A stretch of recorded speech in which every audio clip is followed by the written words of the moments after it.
Ice up, son. What's up? Ice up, son. What's up? Carolina, keep pounding. Carolina, keep pounding. The Panthers on the prowl will continue driving down the field to the red zone. We just got a first down and 10. Smitty on the loose, wide open Ted again. Stack 6 more on the board, looking like a win. With the 6-game winning streak, put them out their misery. Brady wanna cry when the ref threw the penalty. Panthers got a hot team, Patriots the enemy. Draw the first blood, different team than we used to be. Cam swerving through the traffic, signaling a first down. Fans on their feet and the crowd getting really loud. Offense did a job off the field. There's the towel. Bank of America. Stadium is going down. Defense got him pushed back to the end zone. Hardy with the sack. That's a safety and we got the ball. Rushing on your shotgun. Staring at the barrel, y'all. All New England fans hear him saying that ain't fair at all. Ice up, son. What's up? Ice up, son. What's up? Carolina, keep pounding. Carolina, keep pounding. Ice up, son. What's up? Ice up, son. What's up? Carolina, keep pounding. Carolina, keep pounding. Better watch the linebacker, he can read you like a book. Run 40 yards just to tackle Luke. Got him shook, Tolbert like a tank. And D'Angelo with the fake. Stiff arm, out of bounds, 25 to game. Stewart back, healthy 3 lethal running backs. It's suicide, add the wide receivers, it's a rout. Secret weapon, make plays, Greg Olsen make it happen. Keep pounding on these haters, we ain't playing John Madden. Legion of the Hood, hometown go boom. Force and fumbles, Panthers making sure the ball is loose. Jack move, Charles Johnson, yeah, he will come attack you. State of mind, mentally and physically, we pass you. Godfrey in the nickel back, and he making sure we're safe. Panthers on the prowl, we gon' come and elevate the state. Hard fought thriller, only 59 seconds left. Panther fans on the feet, heart beating out the chest. Ice up, son. What's up? Ice up, son. What's up? Carolina, keep pounding. Carolina, keep pounding. Ice up, son. What's up? Ice up, son. What's up? Carolina, keep pounding. Carolina, keep pounding. Ice up, son. What's up? Ice up, son. What's up? Carolina, keep pounding. Carolina, keep pounding. Ice up, son. What's up? Ice up, son. Carolina, keep pounding. Carolina, keep pounding.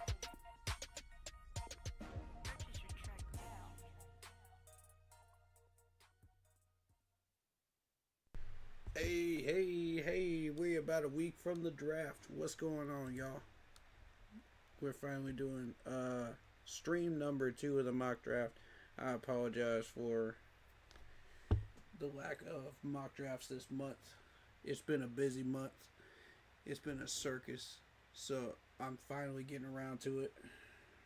And we're going to go in for a good 3 hours here with some mock drafts, and some content. So stick around, hit that like button, hit that sub button, hit that bell, select all, leave a comment down below if you feel like doing so, and don't forget to check out the Facebook group page, Keep Pounding in all caps, for in-game posts, polls, opinions, and reactions to NFL news, such as scheduling for the channel and for the Auto Sports app. Keep Pounding Fantasy Football League.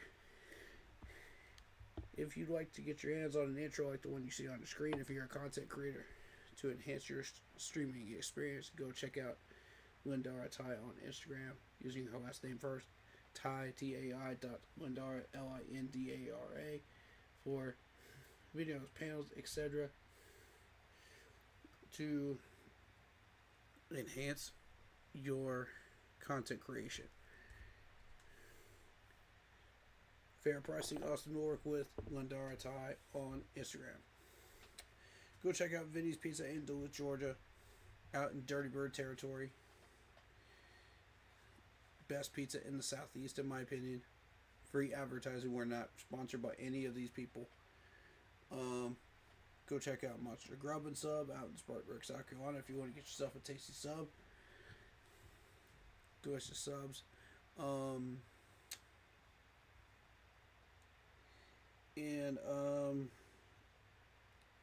Shout out to all the people selling Panthers merch out there, man. Y'all are doing a great job right now. All this stuff looks great. And shout out to the merch team themselves in Charlotte. You guys are doing a fantastic job putting out quality merch that people are willing to buy. So, shout out to them.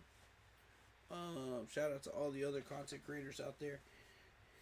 First of all, our umbrella of streamers, Blitzball Champ and Mr. Carolina in Carolina Bloody Blue podcast. So go check him out too. Blitzball Champ is doing wrestling content as well as gaming content in the off season. So go check him out.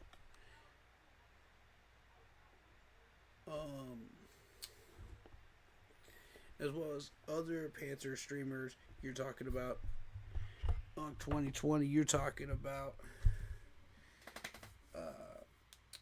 Pat Coltrane out there doing his thing. You're talking about Clay with the Rockstar Report. You're talking about C3, the longest running Panthers podcast out there. Go check them out. Awesome people. I met some of these people myself. Love them. One big family, man. One big family. Let's get into it. Alright, so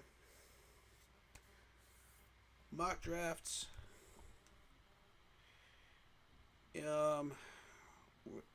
We've only gotten to the second mock draft stream now, and we should be like 10 or 15 in by this point. The teams pretty much set their draft board. I don't know that we can be of any help at this point, but we're going to try. We haven't run these mocks yet, so I haven't had time to run mocks, to be honest. I've had such a crazy schedule lately. April's always hell month. You know, it is what it is. Alright, so the biggest thing here, biggest piece of news that I'm hearing is we are redirecting our the media away from Shadiq Charles. Shadiq, the tight end from Oregon. Now, draft-wise, I don't think that we would probably go after Shadiq anyway, to be honest. Tight end's not our number one priority. We would like a wide receiver probably in the first round, defensive tackle, linebacker, defensive end. So, those are the bigger needs. I just don't see Shadiq being our pick. So, it could be a false flag. It could be, we could be actually going after Shadiq. I don't know. But, that's what the news is today. That I just read right before I got on stream. I've been trying to read up on what I can, what I can't, and what I missed out on is what I missed out on. So, y'all have to catch me up on some of this stuff. But we got about a week to go before the draft, y'all. Welcome on in, Jeffrey Stamper. How you doing, man? He says, brother, I miss you, man. What you been up to? How you been doing? I've been busy this month, man. Just dealing with everything under the sun besides mock drafts, unfortunately. Important stuff, you know. Just trying to get stuff done. But that's why you didn't see many streams from me this month. Which I want to absolutely apologize to everybody for that, because normally I'm on the ball, but this year I'm not. There's just been a lot going on the last couple years, and it's been nuts. So I'm trying to get things done. I'm trying to get that content out there to you, but it is what it is. You know what I mean?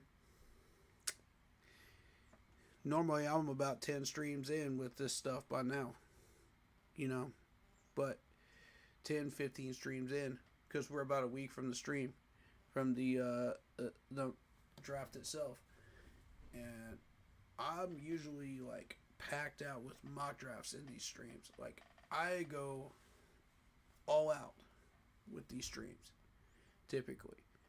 If you've been paying attention since the last couple of years, you know that. So, you know, we're gonna extend this stream for a little bit longer than we normally would because of that reason.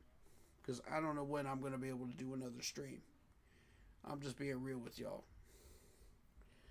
My schedule's been so like chaotic and just random, so I'm doing what I can. And I apologize if we don't get this information out in time. It is what it is this year. But we'll just react to the picks, of course. You know, I'm doing full draft coverage as usual. You know, that's never going to change. Every year we do that. Every year we cover the combine as well, since 2 years ago. So that's never going to change, regardless of what schedule's going on, because I always block those days off specifically for that. Like, I make sure nothing else is going on those days. And I push everything else back. So,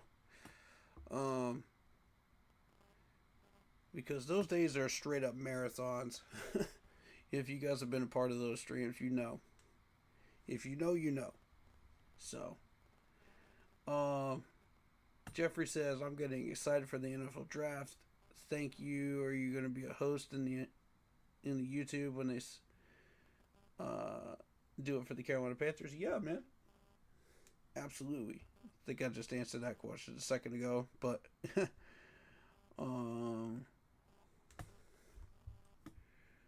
me see. What is it?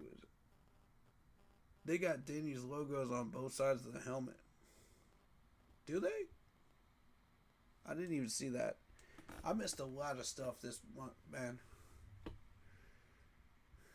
I did, however, see the press conferences. I wasn't a part of the live streams, but I did notice that they put out some pressers of Dan Morgan. So, and I think one of Dave Canales as well, if I'm not mistaken.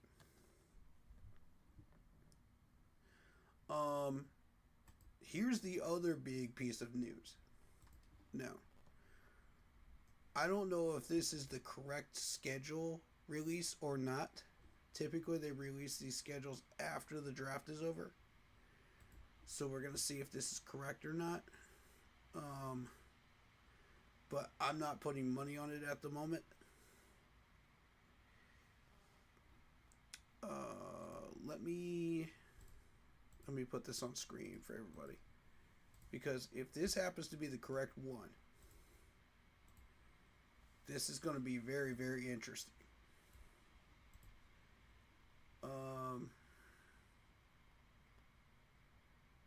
Let me see what Jeffrey's said here. In the light rounds, I would love to see the Carolina Panthers take,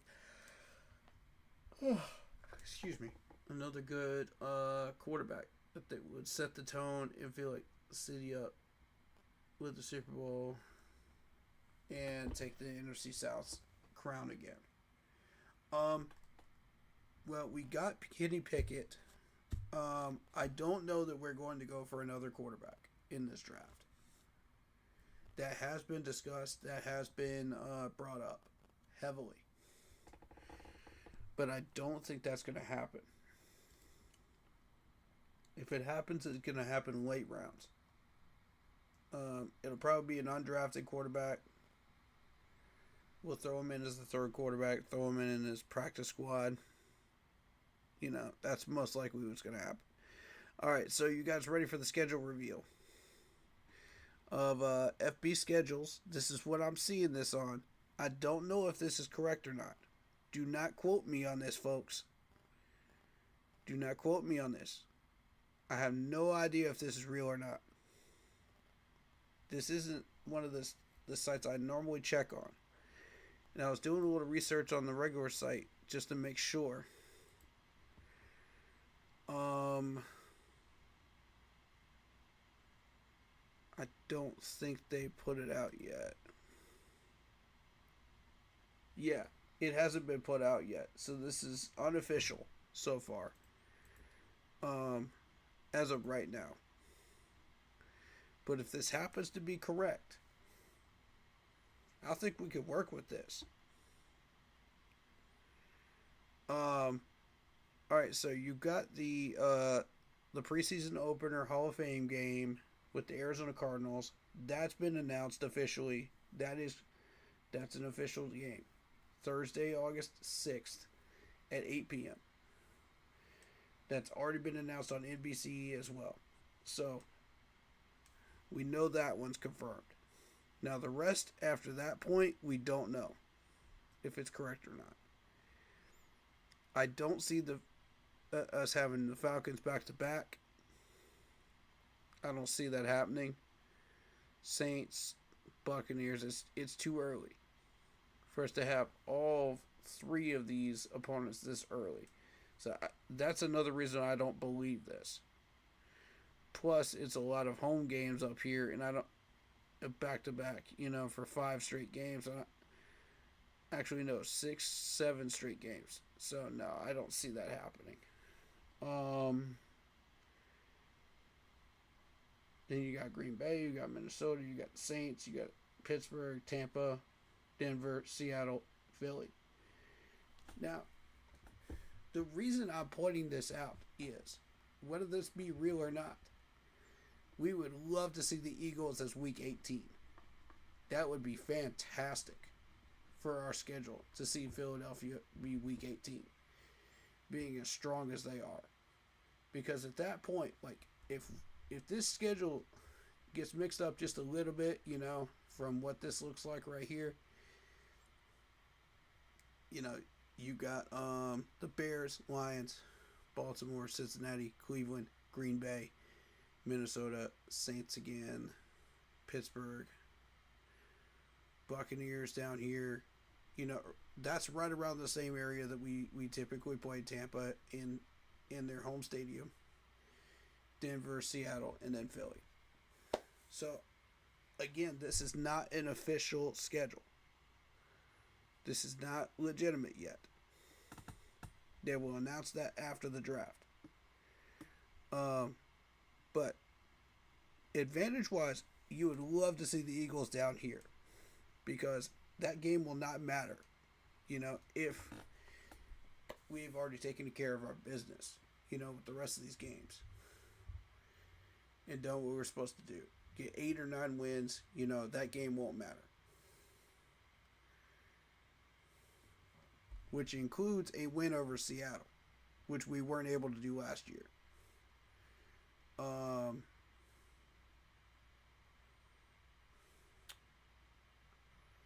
I think we can take Green Bay. See, that game should be in Charlotte this time around, because the last Green Bay game we played was in Green Bay last year. That's another reason why this is bogus. The teams are correct that are on this list. The teams are correct. But where they're playing and when they're playing is not correct. So, I mean, I would love to see the Lions of Baltimore down here, you know, early on. Once we've hit our stride, that would be awesome. And then you're dealing with Joe Burrow, who's coming back with the Bengals. And, I mean, an easy game with Cleveland somewhere mixed in there. See, this is what I like right here is putting Cleveland in between two tough teams because that gives us a break. That gives us a chance to heal up for that week. You know, and if you want, you could put the bye week in there too. You know, to heal us up properly for 2 weeks. You know, because there's no reason why we should lose to Cleveland at all. There's zero excuse for that. So, when we did lose to Cleveland, you know, that was before we had everything built up the way we wanted it built up. So, you know, a loss to Chicago would be a lot more understandable this time around because they built that team up. But you know, I'm still saying we have no business losing to them when we beat the Rams last year in regular season. You know, so if we could do that again this year consistently, there's no reason why we shouldn't be able to match toe to toe with the Bears and win, whether it be in Chicago or in Charlotte. So,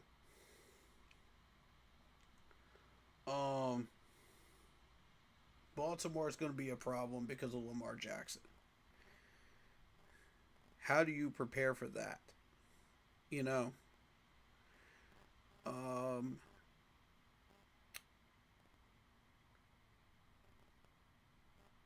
Green Bay, we're going to be monitoring carefully. Let's see how they handle this draft. Let's see how they handle free agency. You know, if we see the same weaknesses we saw last year against Green Bay, we'll know how to beat them. You know, it's just like Dallas last year. We saw the same weaknesses in both teams, and we knew exactly how to tackle both teams when we faced them, because it was basically the same game plan, just different players, and you're dealing with Micah Parsons. So,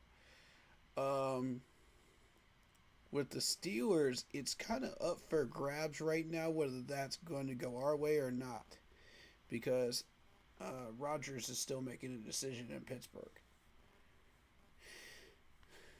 And Mike Tomlin is gone. So we will see how this goes.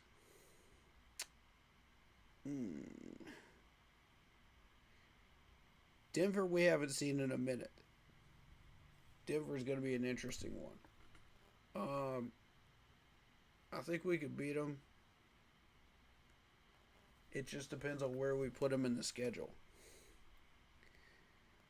Seattle, same thing. Depends on where we put them in the schedule.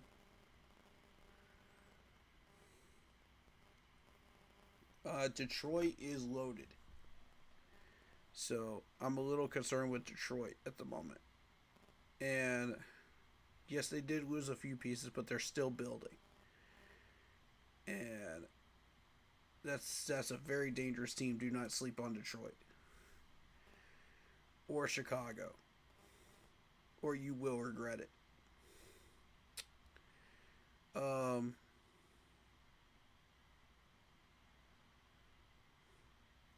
But I think Philadelphia typically gets put right in the middle. Right in November. And that's what I'm concerned about. Because I don't want Philadelphia in November. If we can have them at week 18, I would love that.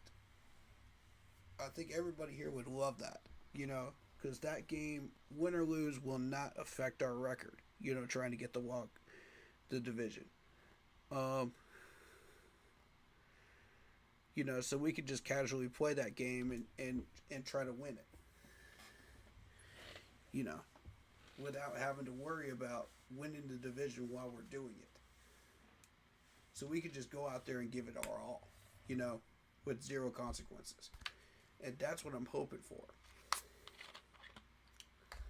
But I don't see that happening. Again, unofficial list here of where these teams are scheduled. You know, we've never seen a back-to-back Falcons scheduling. You know, that's never happened.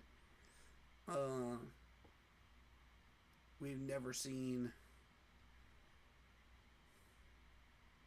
a back-to-back Green Bay game in Green Bay. So we know this is fake. So.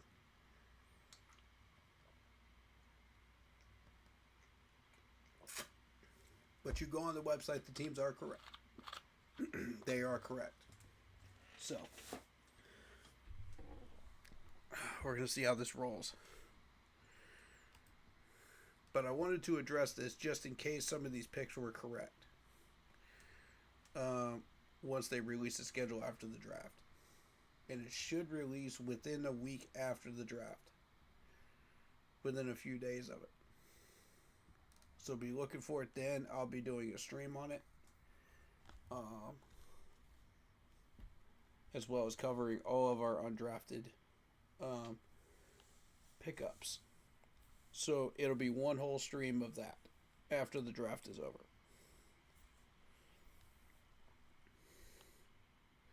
And I think everybody's pretty much going to go live when that happens too. So you'll know exactly when the schedule drops because everybody's going to go live and drop the links. So that's usually how that works. Jeffrey asks, do you think if we go after another free agent quarterback, it will fill our city that will get us the division? No. It'll be a third string quarterback. It'll be a practice squad quarterback. We never carry 3 under Dave Canales and Dan Morgan. Previously we did because of injuries, but now we're not. So, whoever we pick up, it's going to be a third string and it's going to be practice squad. To answer your question. And a third string quarterback will never get us to the Super Bowl. You can trust that.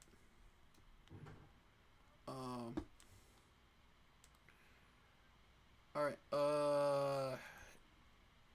I've seen the press conferences. I know that those are out there. So let's just quickly take a browse and see what those are real quick. See if I want to cover any of them before the draft starts. There's a 21-minute pre-draft press conference right there. I'm not really interested in the first 24 hours of these players. I don't see a need to cover that. I thought we covered rookie class blueprint. I thought we did that one.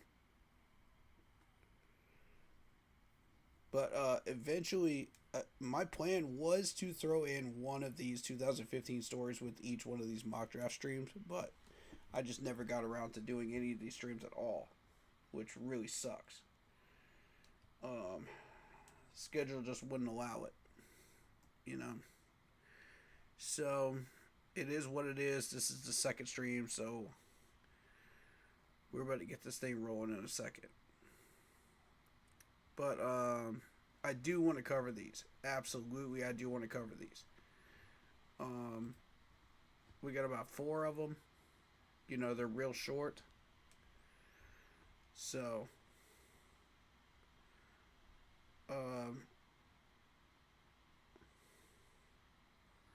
is there a quick one that we could do right now?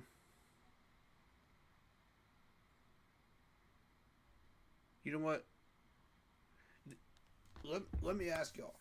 Since this is your time that I'm taking up right now, would you prefer that I just go straight for the mock drafts, or would you like to see one of these 4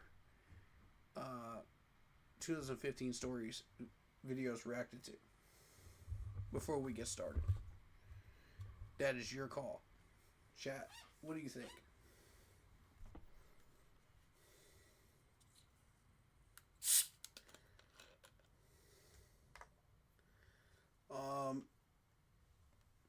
So just type in A or B in chat, whichever one you prefer.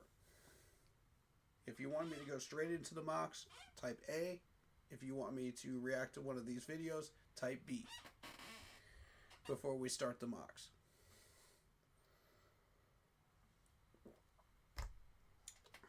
and I'll give you guys a second. Because I know we got a lot of content to get through with these mocks. So I'm just trying to use this time wisely while I have it.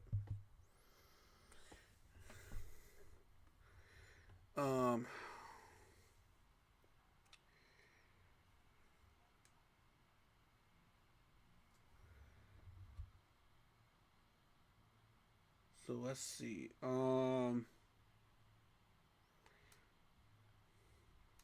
Type A or B. Which one do y'all want me to do?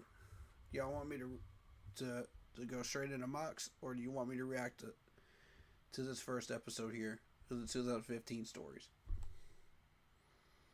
before we get started? Type A or B, chat. Come on.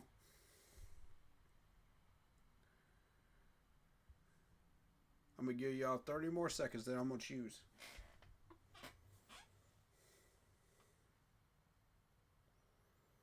Because we ain't got time to waste.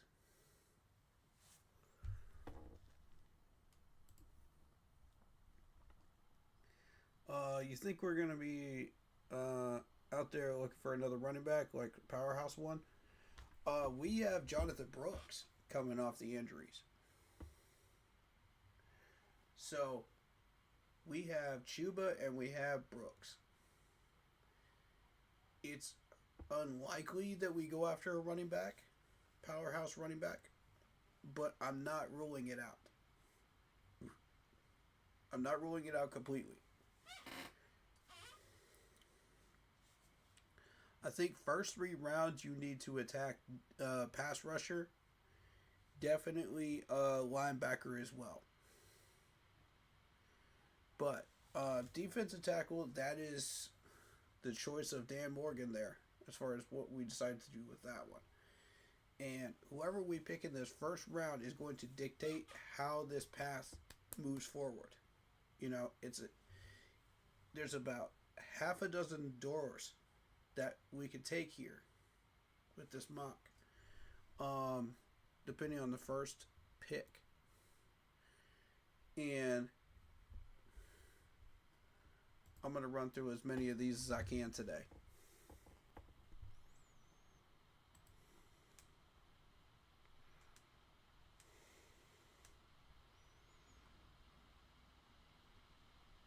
I'll tell you what, we'll do the video reaction at the end.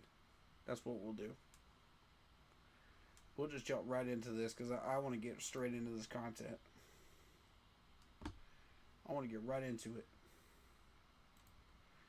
Now, I was exploring a couple of other... I gotta reset it because it just put me on the Niners for some reason. There we go.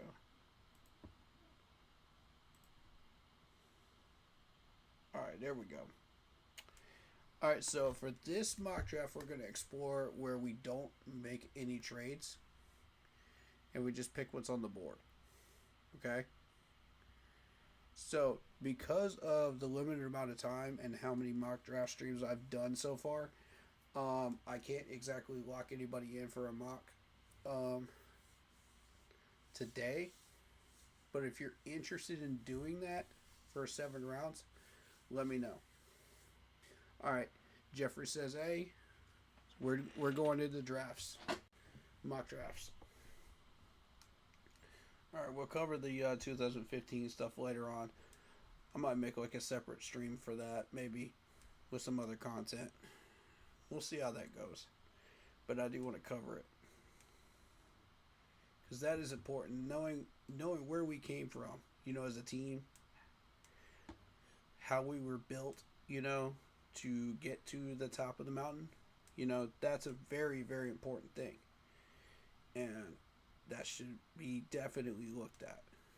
So, I want to say this because I saw that the team was actually watching some of the old clips and learning from it.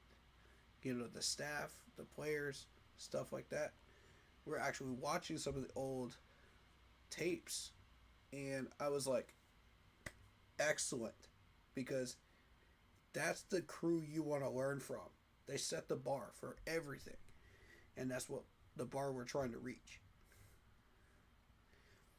All right, so this mock draft, no trades. Let's run. If I see a trade down opportunity pop up, I'm going to look at it though. I'm not going to immediately just throw it out. If it looks interesting enough, I'll jump on it. But for the most part, probably not. I'm going to try to pick these players as they come in, as they become available.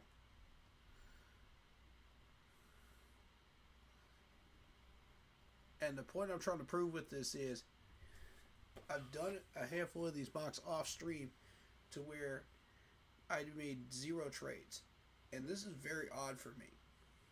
If you've been watching my mock draft streams, you pretty much understand that I really like to trade down and get more picks.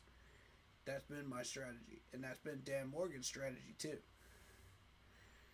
But see, we're in this situation where it is very possible we don't have to do that and still get what we want. So, alright. We are on the clock officially. Let's see what we got picked up. Of course, Mendoza, number 1. Malega, number 3. They're always in the top 3. That's consistent no matter what ranking system you're using. Proctor, top 10. Falk, top 10. Caleb Downs, top 10. Howell, top 10. I've been trying to tell people this is where these guys are going to end up. Somewhere in the 1 to 15 range. They're not going to drop to us. I know people are gung-ho and thinking, oh yeah, Howell might drop to us. You know, or Proctor, and I'm like, no. This is consistent on every single mock draft known to man out there right now. Go look them up. So, here's another one, Messidor at number 15. There was a mock draft on ESPN that had Messidor coming to us and dropping down to 19. Now, that's a little bit more likely.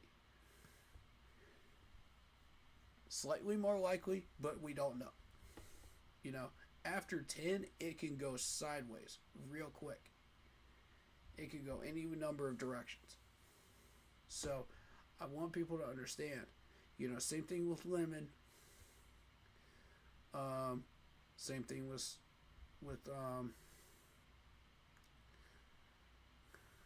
a couple of these other players.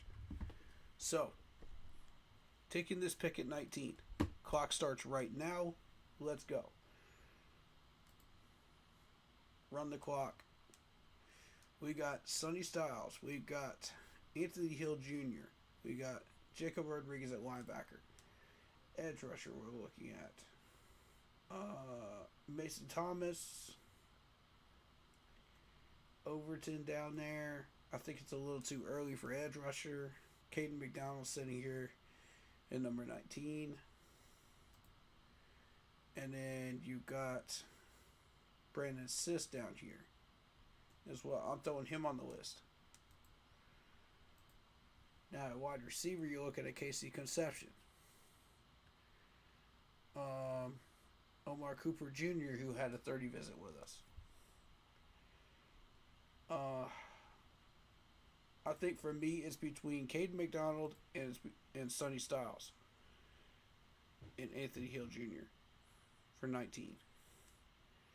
I think Anthony Hill Jr. is a reach at 19 using this ranking system. So what I'm going to do is I'm going to go Caden McDonald here. I think Caden McDonald is the pick.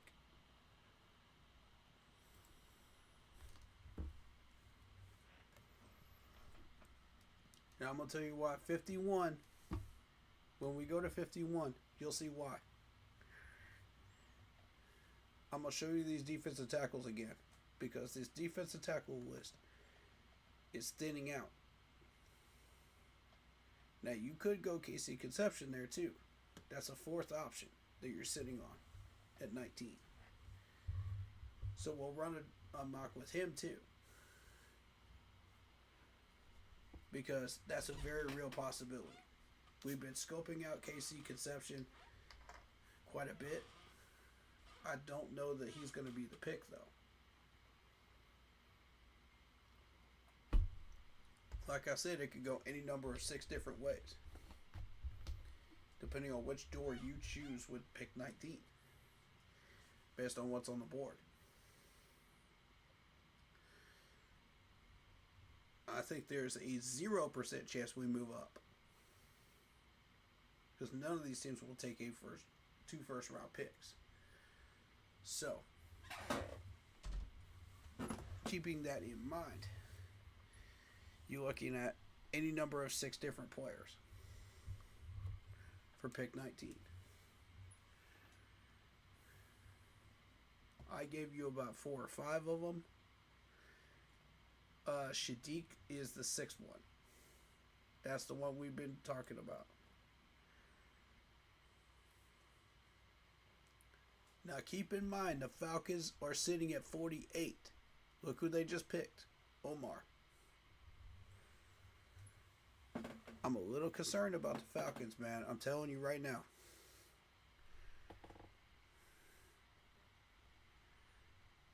Alright, we're ignoring that because that's a player offer.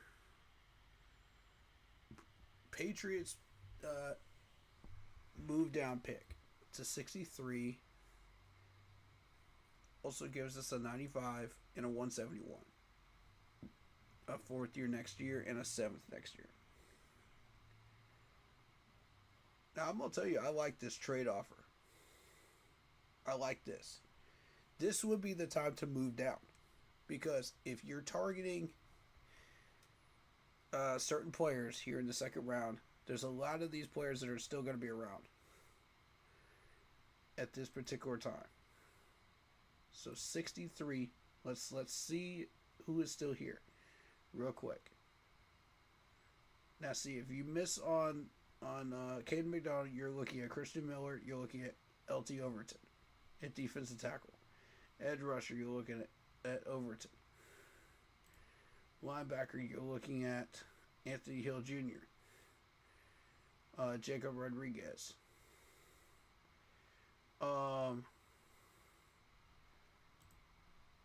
And at DB, you're looking at Halsey. I think I'm going to go ahead and take this Patriots deal, and let's see what pops up down there at 63. I like that move. That looks good to me. And let's see who pops up on this list in between. Because it's not that many picks between them and us. There goes Overton. Dennis Sutton to the Bears. That's not who I'm targeting, though. Chase Besantis, Barham. Barham is an interesting one. There goes Halsey to the Rams. Antonio Williams to the Broncos. See, I moved down to 63 here, and I think that was the right move. We are not trading down with the Falcons. That's not happening. I don't care how good that offer is. We do not trade with division rivals. Nuh-uh.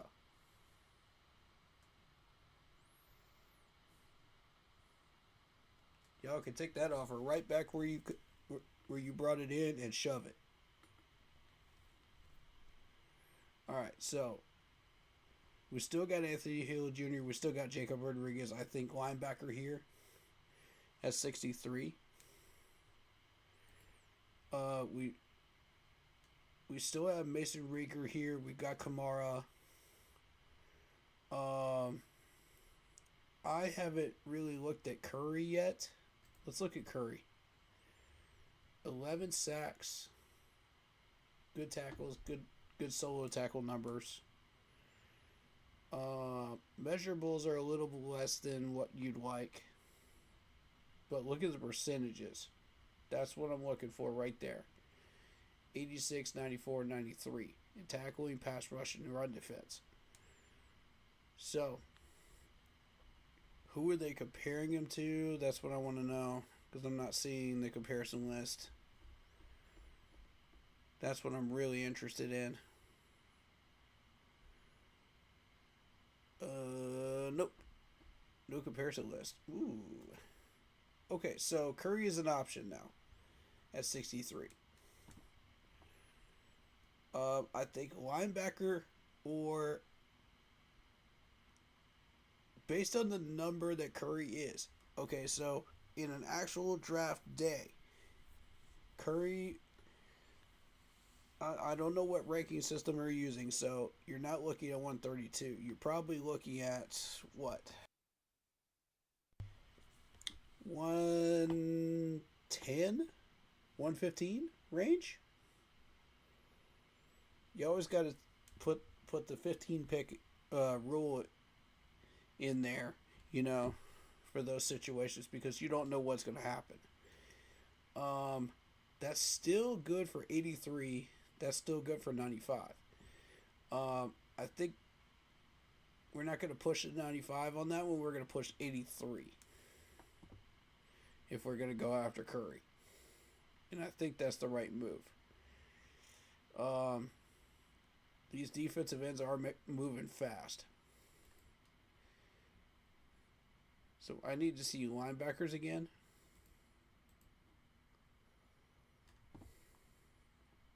Yeah, because you're looking at 39 and 51 here. One of these two is going to be gone, whichever one you don't pick. Personally, I like Anthony Hill Jr. better than Jacob Rodriguez, and I'll show you why. You're looking at 70 total tackles. You're looking at 4 sacks, 3 forced fumbles, and the 3 forced fumbles is what I'm looking at right here. That's a big number. That can be a game changer in the NFL. Yeah, he has all the other tools. He can tackle, he can get sacks, he can get pressure, but he's a multi-role linebacker. Good measurables. They like his 40 time, 4.51, good vertical, good 10-yard, good broad jump.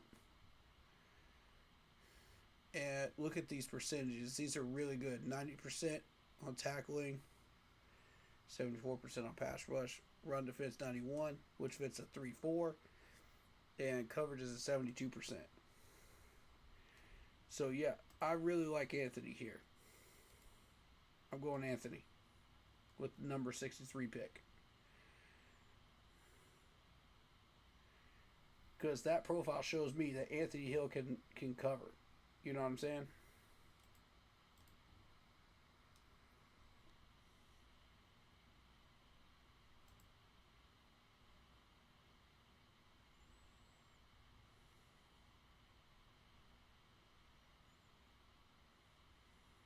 Yeah, there it is. There it is. Anthony Hill, we got him. With the trade down. With the Pats. Now, this is a very realistic trade down with the Pats, because they offered us a lot of stuff here. They gave us another third. They gave us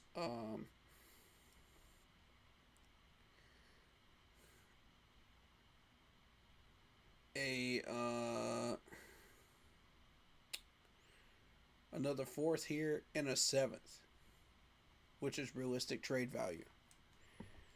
So I really like it. It really sets us up.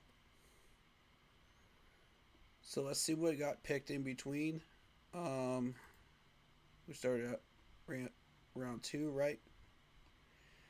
Clock does not start yet because we haven't looked at what's been picked yet. Alright, so Trotter. Round 3, let's see. Top of the list. You're looking at Kamari Ramsey. You're looking at Pons, Abney, Lucas, Miller. We already got our defensive tackle, so I'm not worried about Christian Miller being off the board. Jacob Rodriguez, we already got our linebacker. Washington can have him, since we got Anthony. But take your pick of these two, Take your pick, whichever one you think is better for a better fit for us. I like them both. I would not be mad at either one. You know, I'd be happy with either one of those picks. Jonah Coleman, Stowers. Stowers. Somebody had me look at Stowers earlier too. In a off season mock, off stream mock. There's Dante Lawson from Alabama going to the Buccaneers. You're looking at Barber. You're looking at Price. None of which I'm looking at right now. None of which I'm interested in. I want Curry. And I think if you don't pick Curry here, he's gone by 95. I have that weird feeling. Yes, you can settle for Rieger here if you want to. And Kamara. I would much prefer Rieger. But I think Curry should be the pick here. We've already got our defensive tackle. But look how much the defensive tackles have degraded after the first 2 rounds. That's why I'm saying you need to address that in the first 2 rounds. Otherwise, you're not getting anything. These guys will go fast. That's in every single mock I've seen. Alright, so linebacker. We already picked up our linebacker, so we're good there. If you want to double down, I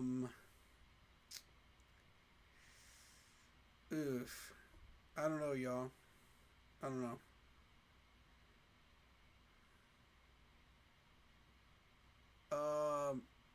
I would say keep a lookout for Justin Jefferson down here.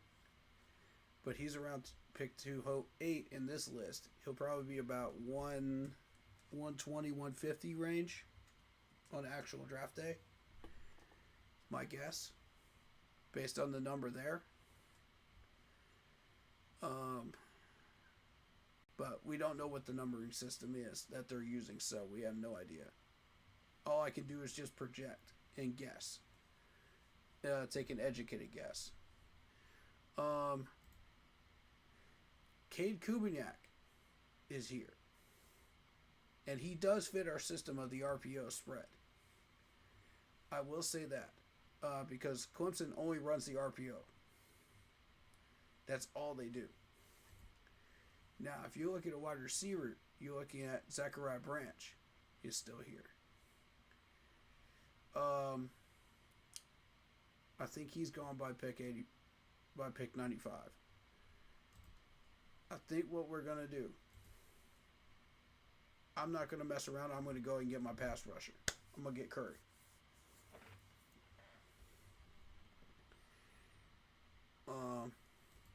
If you try to go for a... Oh, crap. You guys aren't able to see that, are you? Yeah, there we go. There we go. My bad, y'all.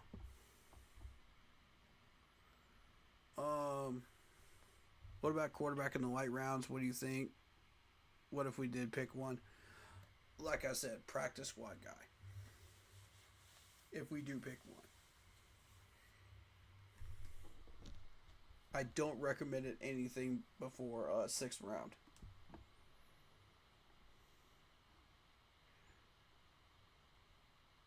Alright. No. Alright, let's see what got picked before we start the clock officially. We're looking at Jack Slaughter. We're looking at Rutledge. We're looking at Surratt. Tariq Sapp. I figured Sapp would go next. And if you don't pick up Curry, then Sapp is gone in that scenario. Fields, Lewis, Bernard, Devin Moore. All right, so this is kind of a throw-around pick here at 95. I would not mind picking up Zachariah Branch here because we don't have any major things that we need to take care of. He's a slot receiver. Good measurables. They like his 40 time, 4.35. 30 vertical, 10 yard, 1.0. 1.5, I mean. Broad jump, 125. And they like his bench. It's 20. 20 bench reps. I like that. The only thing is he can't block. So his size and weight are not big enough to be able to block.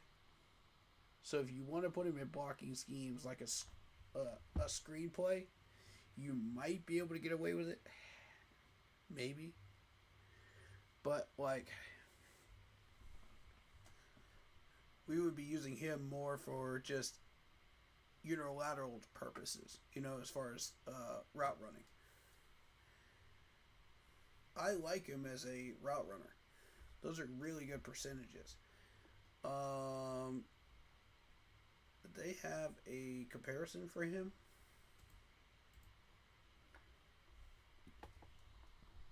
Any player comparisons? I know they used to do that. I don't know if they're doing it now.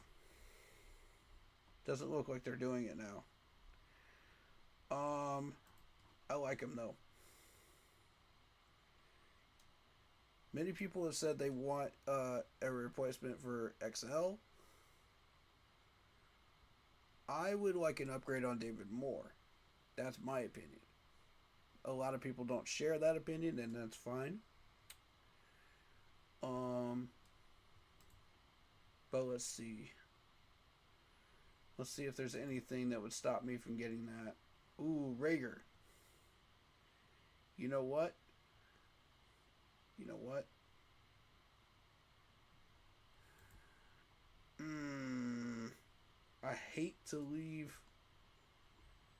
I really hate to leave Zachariah Branch on this board. I really do. But we really need a double up edge rusher. And I do see Kendrick Law down here from Kentucky. So, Kendrick Law is the outside X receiver. No, he's a slot. My bad.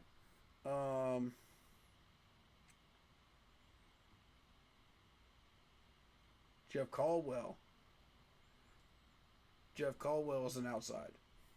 You could go for Caldwell. So, I mean, it's not like we have to rush into that, We've got two really good pass rushers we could choose from here and double them up and seal up this edge rusher spot. So, I mean, pick your poison. I prefer Rieger here over Kamara. That's just my 2 cents on that. But I do think we need to start looking at the DBs. Everett. And this is where Everett walks into the conversation because Everett's a really good corner. He's a lockdown corner from Georgia. He's not really a ball hawk as noticed here, but he can get you some pass deflections. He can play like Mike Jack level, He can take care of business out there for you. Good measurables. I mean, green across the board. There's a couple areas he's a little bit lacking in, such as zone, but, you can work with that. I feel like there's something there. You know what I mean? So it's Everett versus Rieger for me.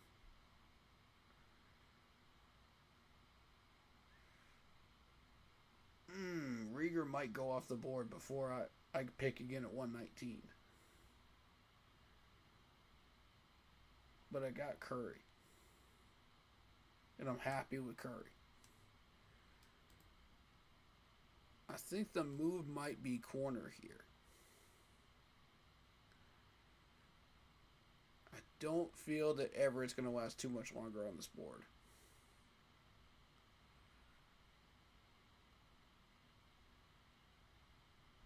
Although I just now noticed Traff. So Traff shows up really well in coverage, man press, zone, tackling and man run defense. He's a solid guy at safety, but he's not the guy I'm targeting. I'm going to go Everett. And that's within the clock. Y'all can clock me. I've heard people say that I take too long. I disagree. And the reason I say I disagree is because you need to make sure you are picking correctly. Not just picking, but picking correctly for your team.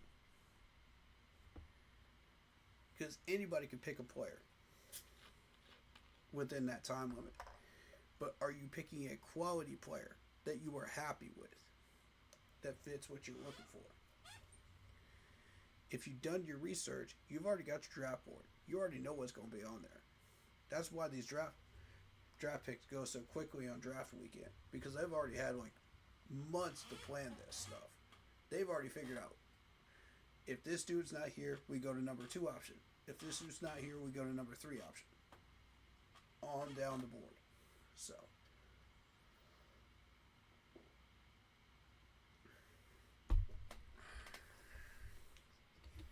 All right.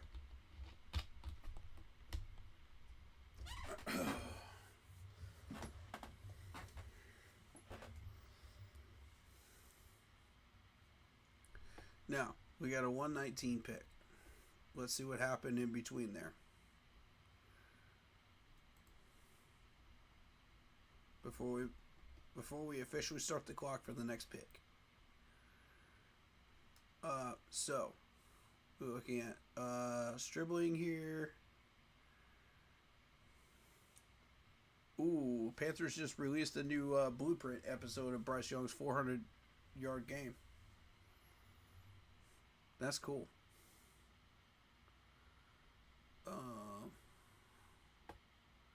Michael Troff goes to the Steelers. Sam Roush. Okay. Round 4. What do we got? Kamari Ramsey, Pons, Christian Miller. Wow. Oh, okay. Okay, we're at round 5, right? Round 4? Round 4.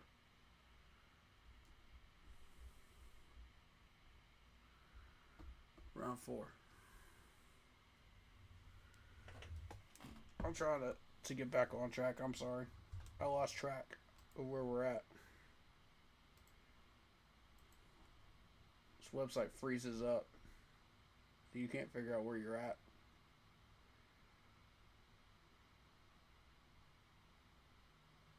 Okay, 119. So, we looked at round 3.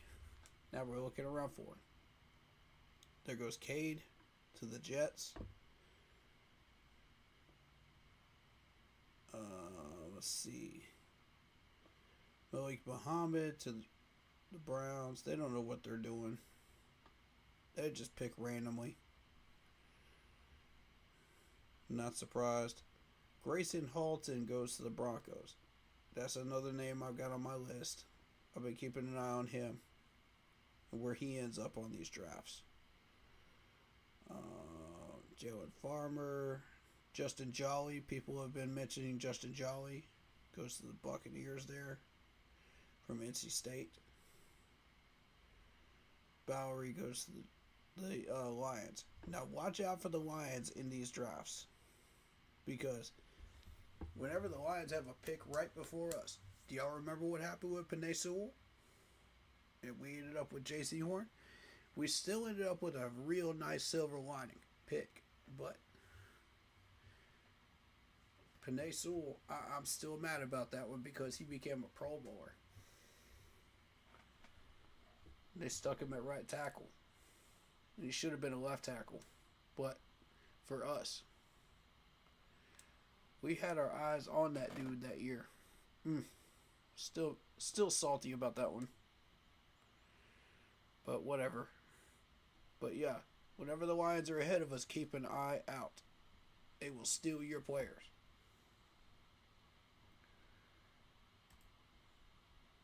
They won't think twice about it either. Alright, so pick 119. Here's who we're going with. And there's a reason why I'm picking him specifically. Mr. Kilgore from the Gamecocks can play nickel corner as well as safety. Why that's important is we need somebody to back up Chow Smith-Wade at nickel, as well as a solid safety.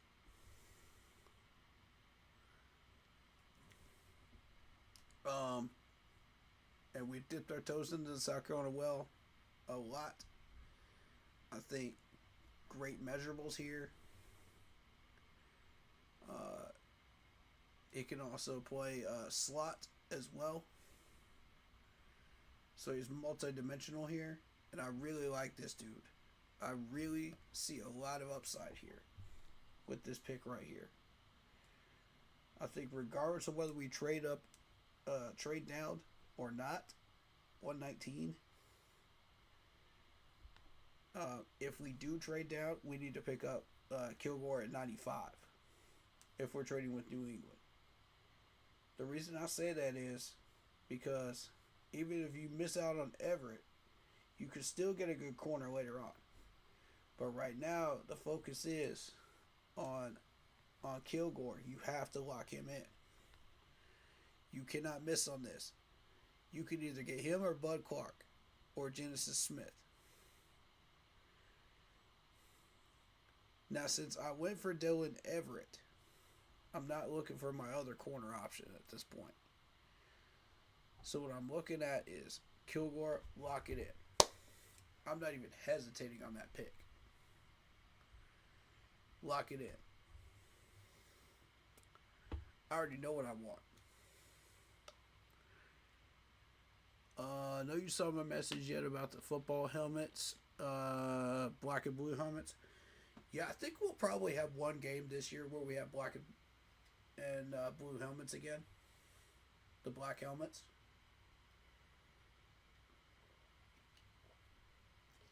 Pretty good chance of that, Jeffrey.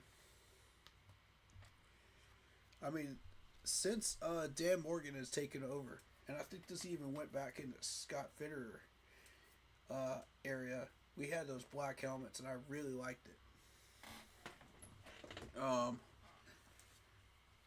Yeah, it was Scott Fitterer era because we had Frank as our head coach when they debuted. I remember because I was there.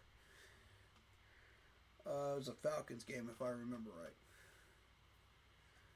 So, we ran him again the next year against the Falcons. And who did we use him against last year? I don't remember. Somebody help me out in chat on that one, because I don't remember. But I know I was in the house for the original one, the debut of it.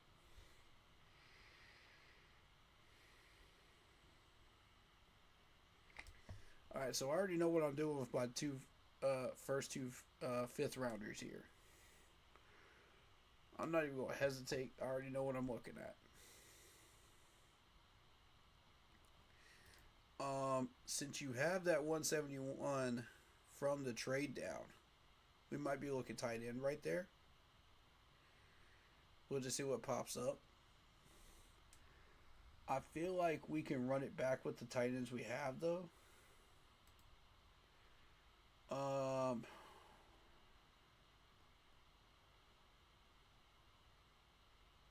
That might be Jeff Caldwell pick right there. That's what that might look like for me at 171. And then you go back in and you get the guy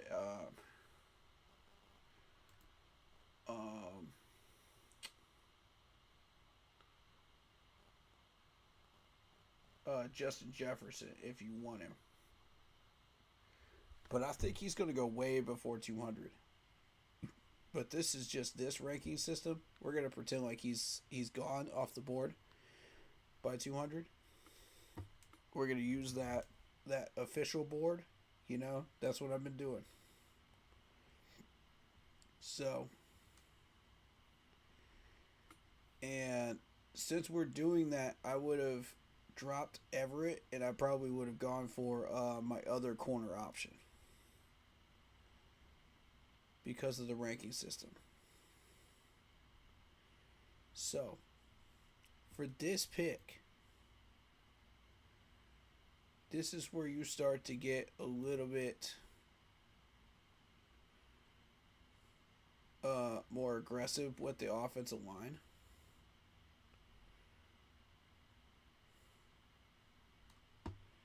And on actual draft day, I could see Pat Coogan going like 150.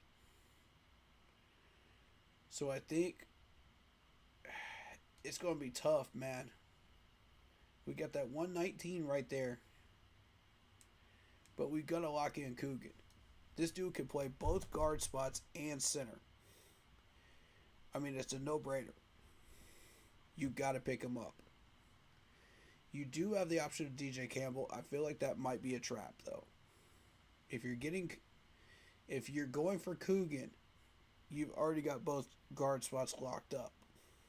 But if you're locking in Coogan as your second center, as a rookie backup center, then you need to go after a guard, which would be DJ Campbell, with a trade down move. You need to at least consider it. That's what I would do anyway.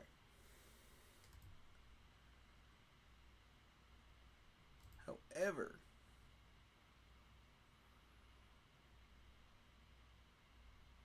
okay, so we're done with DBs. We're done with defensive tackle. We've got those. We doubled up on defensive end, did we not? Edge rusher Curry. Okay, no. We did not double up at edge rusher. So here's what we're going to do. Again, we're playing this like the official ranking system of what we would see on actual draft day. Okay? So with that being the case, do you want to play around with DJ Campbell or not? Or do you just want to go straight after Coogan, who would be sitting at 150? My vote is go after Coogan. Now, on this ranking system, it looks like a reach. But on the official draft board, it doesn't. At all. He'll go a lot sooner than this. Than 204. But it will still be this round. In 5th round. 5th round or 4th round. Late 4th round. So you need to get aggressive with this. That's why I'm locking that pick in. I do not want any teams touching that dude. At all. And see, we already got 2 trade offers because we picked him up.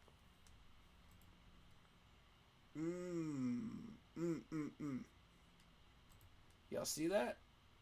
Y'all see that? That's how valuable this dude is. You got to lock him in. You can't let another team get this dude because once Pat Coogan's off the board, we're out of options at center. We're out of viable options at backup center. You have to go into free agency to get a decent backup after that. I'm not willing to spend that kind of money. Are you guys? Nah. Come on.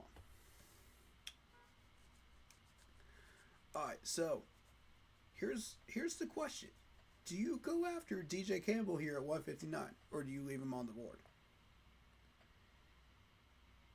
Because 159, you're looking at 180 something.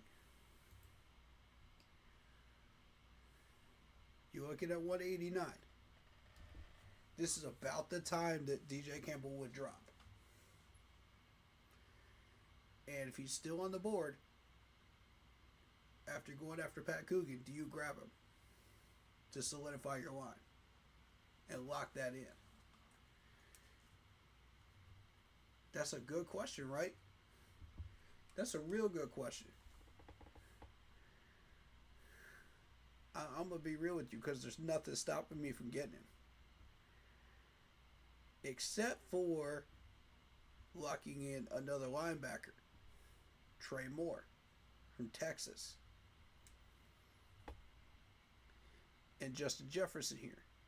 Now, I feel like Justin Jefferson is the trap. That's what I'm concerned about. I think people are going to go after Justin Jefferson and they're going to think, okay, yeah, this is the linebacker we need. This is the guy, you know, pick him. You know, after missing out on Jacob Rodriguez. And realistically, let me show you what I see. Only one forced fumble versus the 3 we saw earlier, right? He's a box linebacker. He's limited to just the box. Here's his numbers. The measurables look great.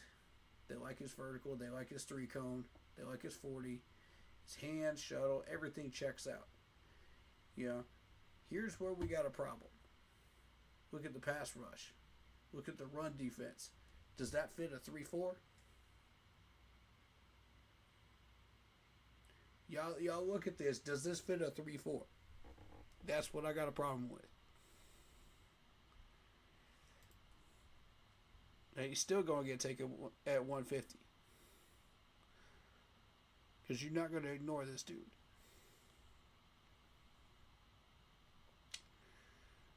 The reason I'm interested in Trey Moore is linebacker and edge rusher. He plays both positions.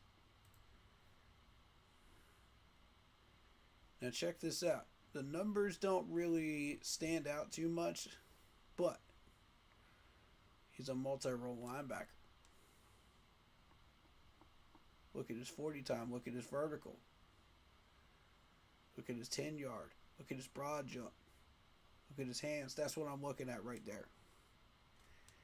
And that's the right weight for a linebacker, a box linebacker. You're looking at 70s range for everything.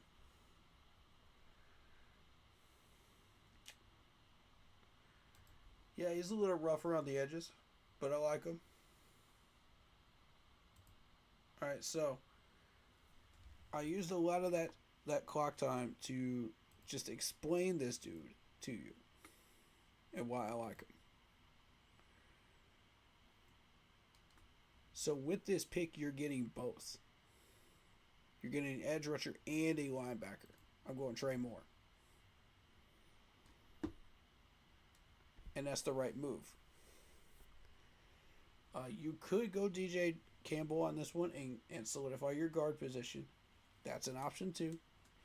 But with Pat Coogan, you're already getting a guard position too. Because he plays center and left and right guard. Y'all see what I'm saying? So, you already got that multi-tool. You've already got that Cade Mays replacement right here in Pat Coogan. So as we go through this, now we got this 171 that we got from the Patriots in the trade down. And let's see what else happened in between. Hutchins goes to the Ravens. CJ Daniels goes off the board. Regis. Hate to see Regis go to the Bills, man. That sucks. What's up, Thompson? How you doing, man?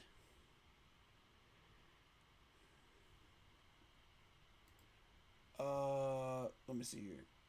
Why the volume so low? I don't know. My volume on my mixer only goes so high, bro. And like same with my mic.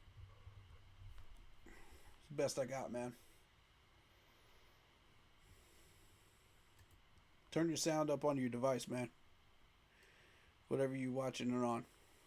That should help you. Yeah, my apologies on that. Because, like, I haven't invested the money into something better, so.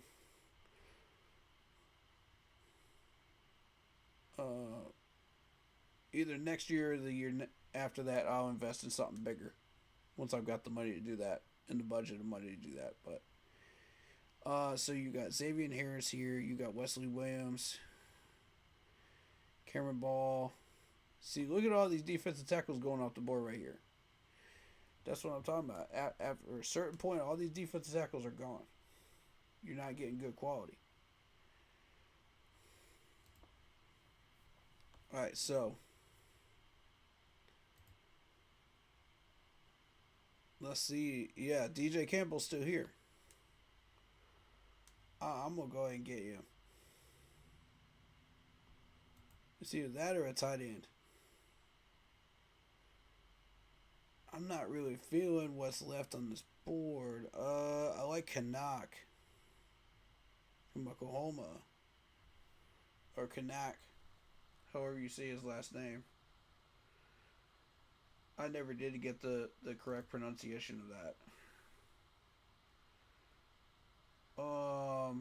I'm kind of sitting on wide receiver until I get to Jeff Caldwell.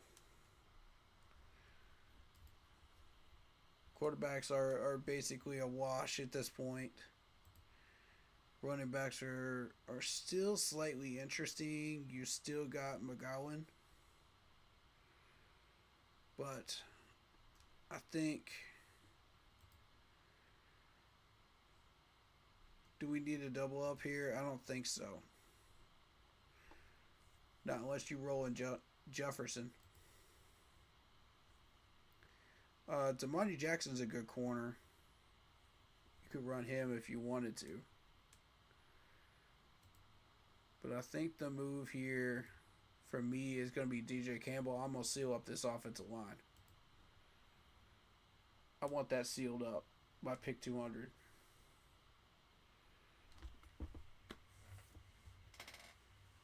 You go from 171 to 200. That dude's not going to be on the board any longer between that margin. He's going to be long gone.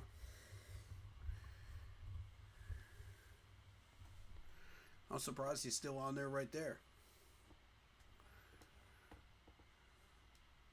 But I think these are solid picks, man. I'm happy with them. I'm real happy with them. I think Caldwell might survive until 200 on this mock draft, but if you're using the official ranking system, more than likely he's gone. You might be looking at Wallace from Ole Miss.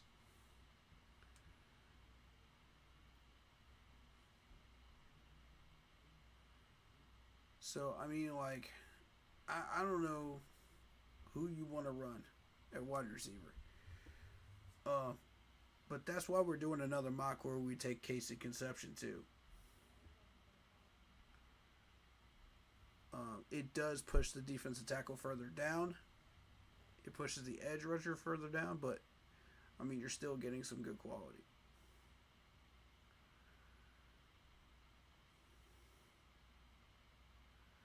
There goes Zane Durant.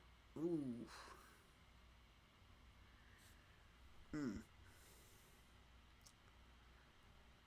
Okay. Yep, and there's Jeff Caldwell. Right where I thought he would be. Alright, so you can take a wide receiver here or a tight end. Take your pick. I think Kanak will end up undrafted, 236. Good chance of that. I'm happy with the tight end room this year. I think we go for the tight end class next year, and we push that.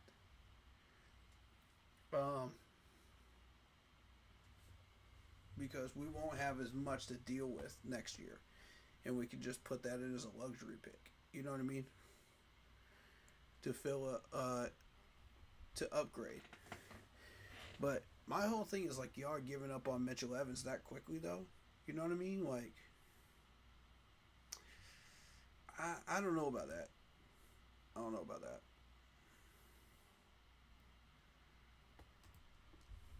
I'm going Jeff Caldwell. I like him. Let me show y'all why. Look at this, 14.9 receiving average.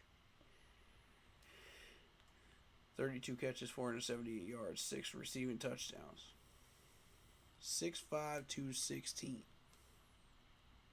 Outside X receiver. Look at all this blue right here. Look at all this blue in the measurements.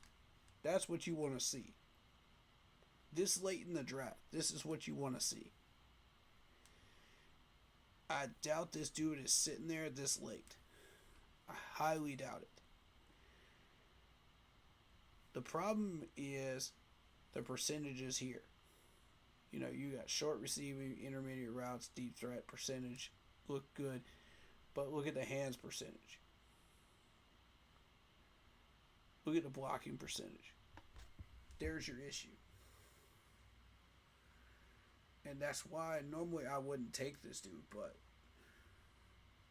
you know, circumstances being what they are, you need a wide receiver, and everybody thinks that we're trying to upgrade on XL, so.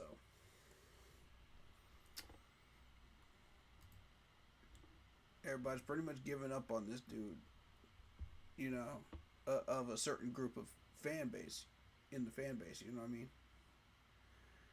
But the rest of us haven't. So.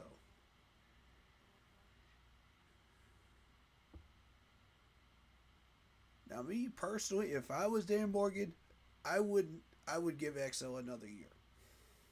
That's my take on that. I would give him his last year, in his rookie contract. Let him prove that he can do what everybody's saying he can do. You know, he's working out with some good people. You know, so, you know, give him a shot. But yeah, y'all would have to convince me, you know, to go after somebody else. You know, that's y'all's leg to stand on, if y'all want to convince me. So that's where I'm at.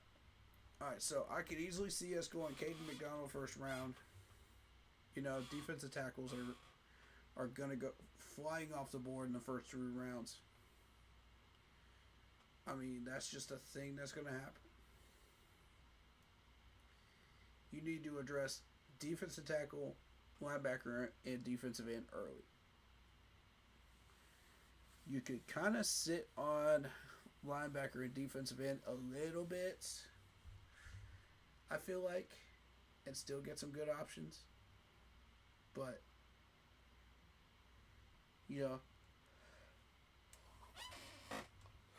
depends on what you want to create your palette with. You know what I mean? Depends on what you want to do. We've got options this year. And that's the great thing about how we built this team, is we have options.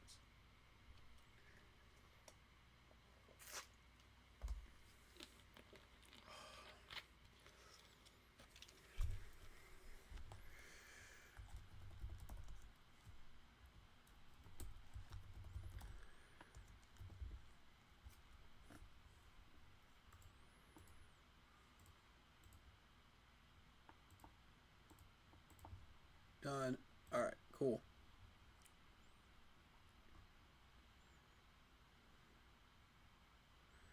Alright, so to wrap up, we got Caden McDonald, first round. We moved that second round pick down with the Patriots to 63. We picked up a 95.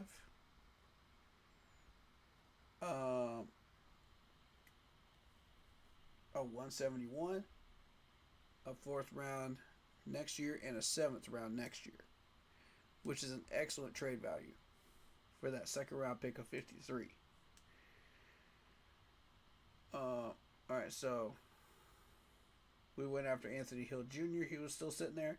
You could also pick up Jacob Rodriguez. That's your pick, your choice, whichever one you think is better. We went for Caden Curry, the defensive end. We went for David Everett, the corner from Georgia. We went for Kilgore, the safety / nickel. We went for Pat Coogan, the center / left and right guard. We doubled up at linebacker and edge with Trey Moore. We went back and sealed up the offensive line with DJ Campbell at guard. And then we went for a wide receiver with Jeff Caldwell from Cincinnati. And that wraps up this mock. I'm happy with it. I think it's a good mock.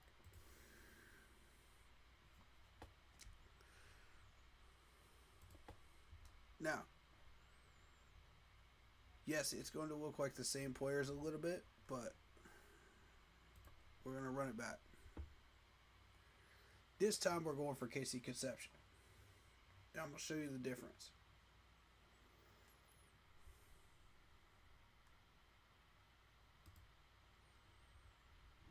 If you want to make a move with New England, I'd suggest doing it before the draft starts. Which I am going to do, actually. So this one's going to be a trade one, right?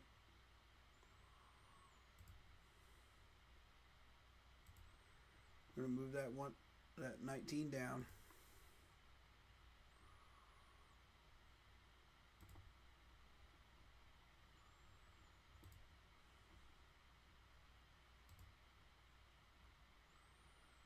Website's acting corny right now.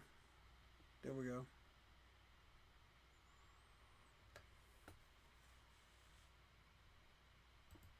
Patriots. Alright. Move it down to 31.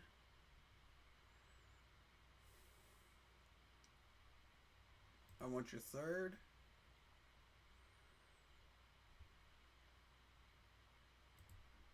And I want your fourth.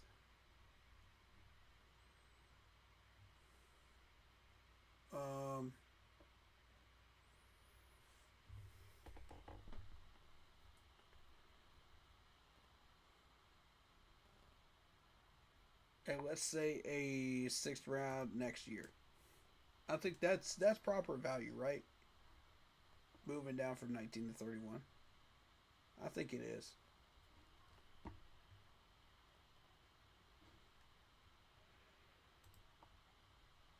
You could probably get a 5th out of this as well if you wanted to. But I think that's actual draft day value.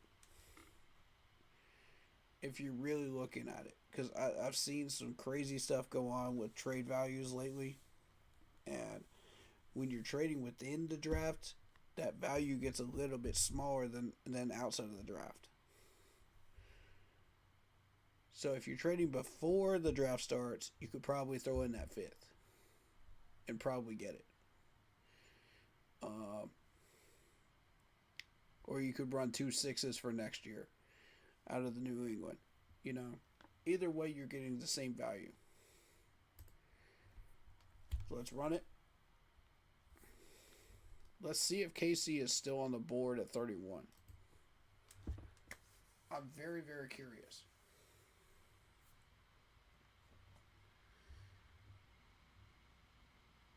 So we run this at 31.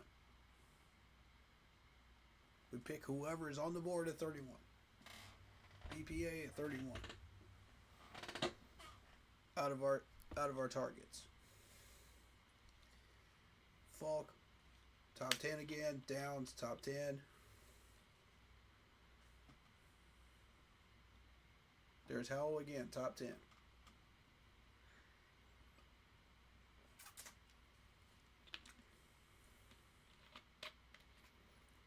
Everybody keeps telling me these guys are going to drop to 19. I'm not seeing it. Sorry, I'm not seeing it. And this is the Jimmy Johnson one, guys. This is the Jimmy Johnson ranking system.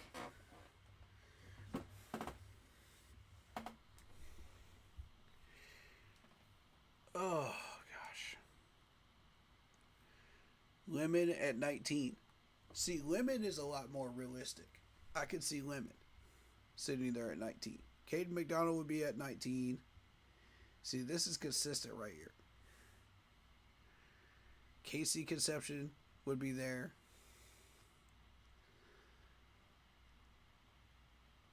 Sonny Styles at 26 would be there.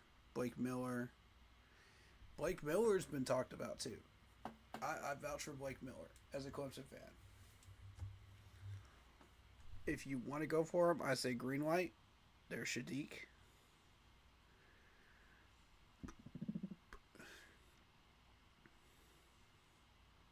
Do a Velociraptor. Alright, 48. We're not trading in the next round. That's just not happening. Alright, so it's whoever's left. Peter Woods is an option. Linebacker, you're still looking at Anthony Hill Jr. DBs, you're looking at Sis. Wide receiver, you're looking at Omar. We could probably get Omar.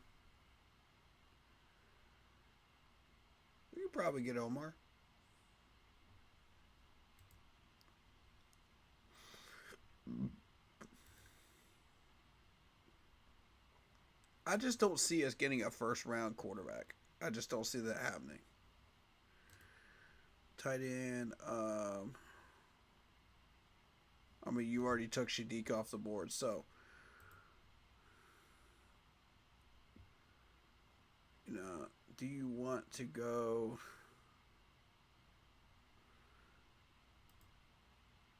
Nah.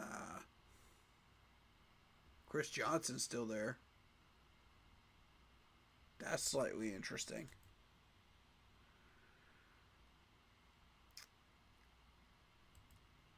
I'm going to be real with you. In this scenario, because of the lack of defensive tackles, I got to go Peter Woods. And I vouch for Peter Woods. This is not a biased pick. This is a smart pick. Okay? And there goes Anthony Jr.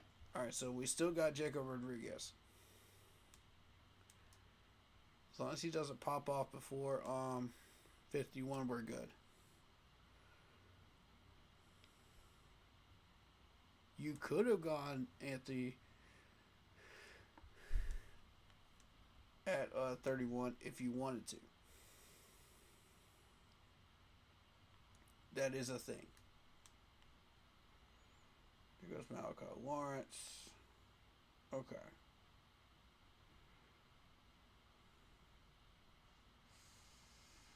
No Miser, Gabe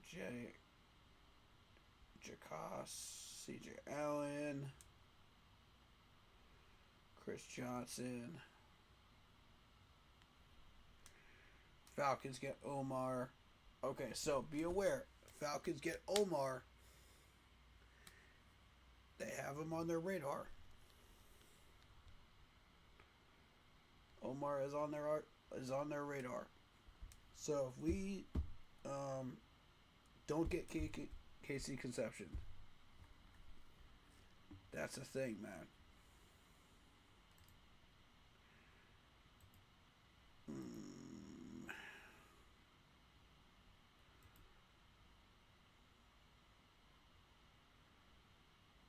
Now, could somebody tell me, is Hosea Trotter, is he related to Jeremiah Trotter? I need to look that up. Let me Google that.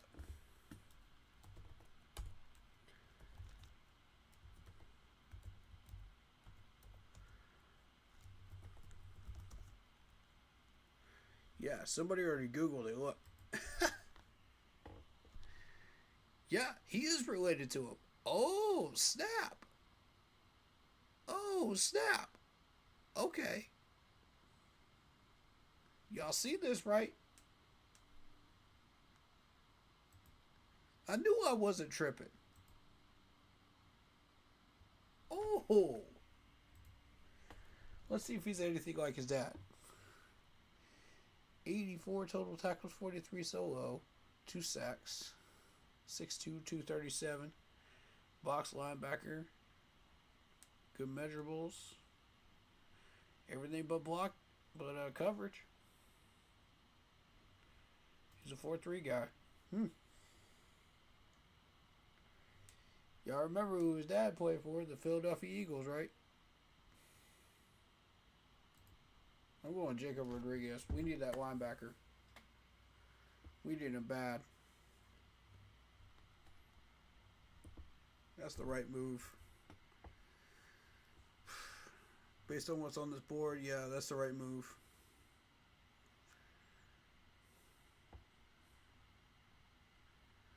I feel like we may have overplayed our hands with Jacob Rodriguez, though.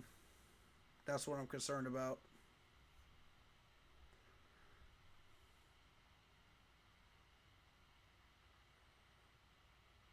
Overton.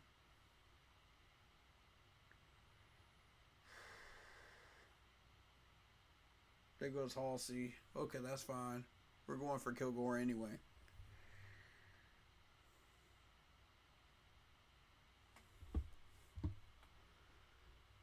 Deontay Scott.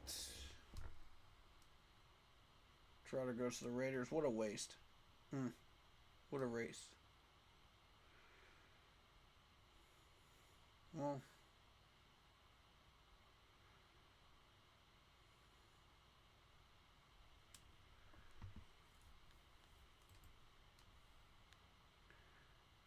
okay, so Curry's still here. Come on, give me Curry. Give me Curry. Give me Curry.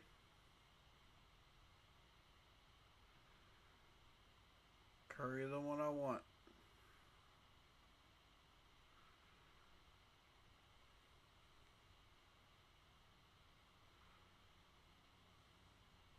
Leave him alone.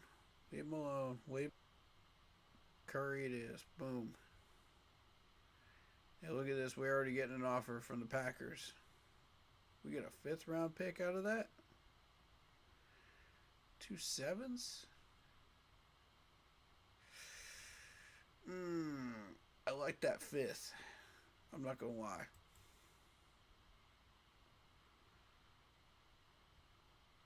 Kristen Fulton. See, if that's the stuff you got to research, because you don't know what they're going to pop off with on draft weekend. If they give you something good, you got to check the contracts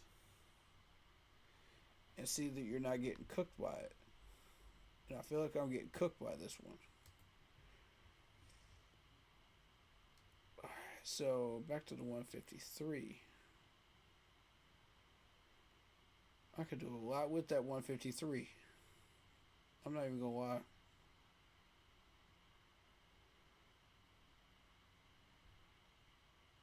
I'm gonna accept it. Do not pick Curry. Thank God. Alright, they went for Christian Miller. Alright. We both get what we want here. Boom. Lockie and Curry. I'm happy. This looks good. This looks real good.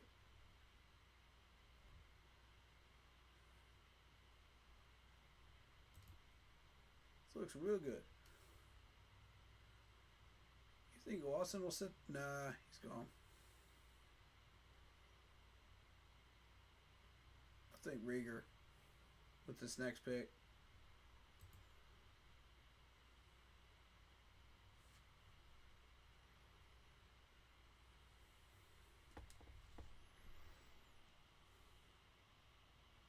Nah, Washington, you ain't about to cook me like that. Nope.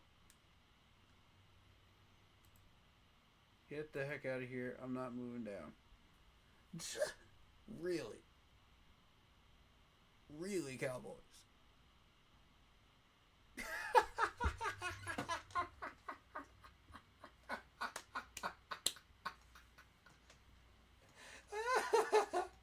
That's the funniest freaking trade offer I've gotten so far.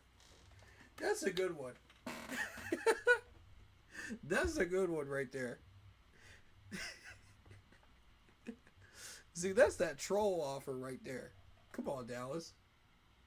Come on, Dallas. We tried to bingo for a ham sandwich and a bag of chips, bro. What you going to be trying to move him back to us for? I'm dead. Oh, man.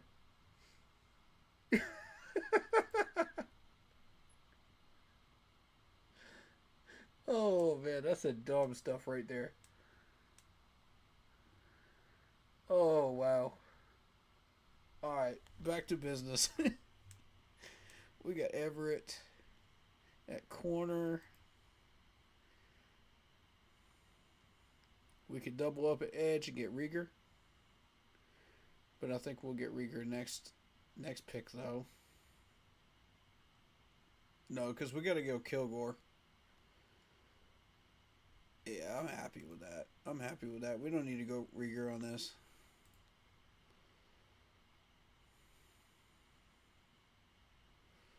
We could double up at defensive tackle right here with Halton.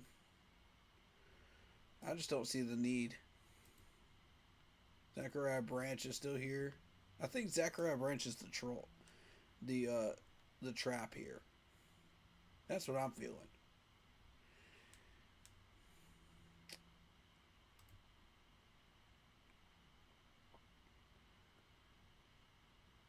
I'm going to go ahead and lock in Everett. I want a corner.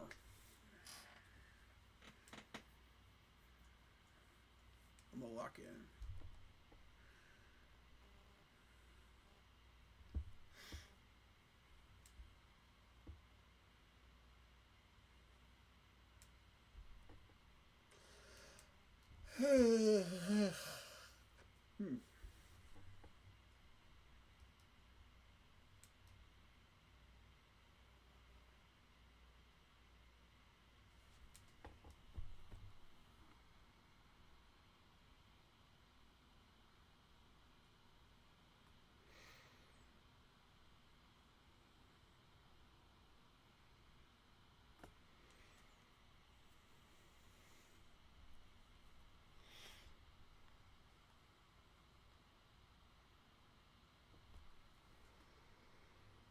All right.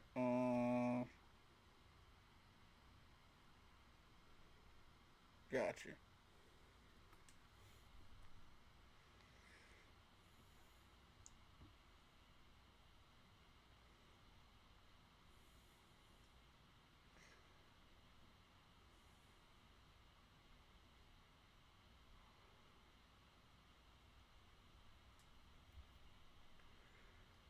Dang it, they took my safety.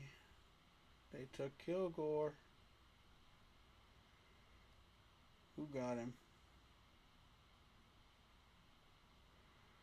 Who got... Oh, no, not the Raiders, man. Are you serious? Wow. Wow.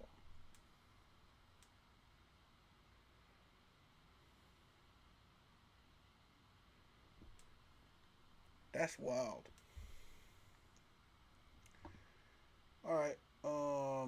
Bud Clark versus Genesis Smith. We need a safety. Let me run the numbers.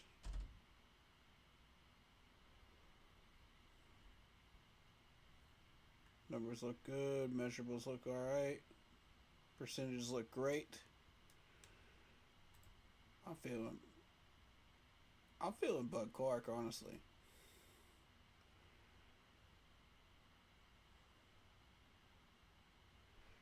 I do like Genesis. Don't get me wrong. Genesis is also an excellent pick. But the problem with Genesis is he can't tackle. 56%. 68% run defense. And when you're trying to run a 3-4, you don't need a guy like Genesis Smith in there. When you're trying to run run-stopping packages.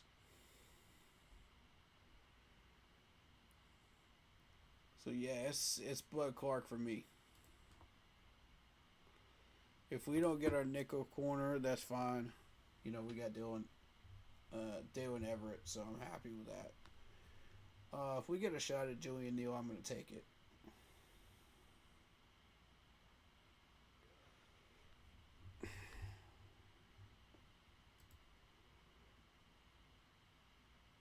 $128, we get a 205. Decent offer, Lions. Decent offer. Not even gonna lie.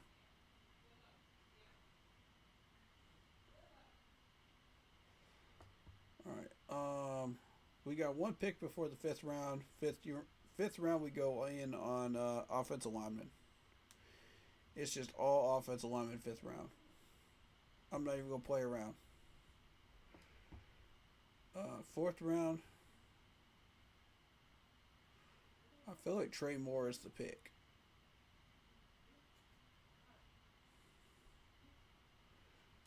And the reason I say Trey Moore might be the pick here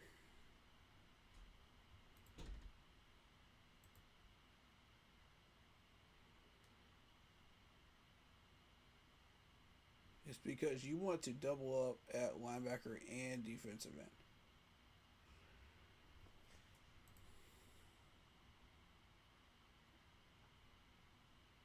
I know it looks like a reach on the Jimmy Johnson, but it's not.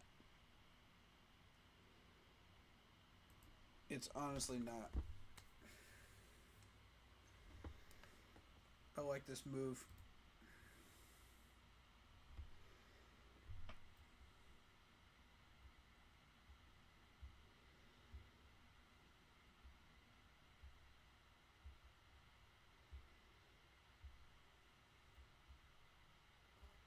I also like Isaiah World. I like Bryce Lance as well.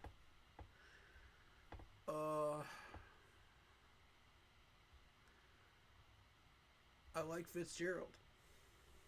Fitzgerald's interesting. Saints got Julian Neal. Oh, man. That's a solid one right there.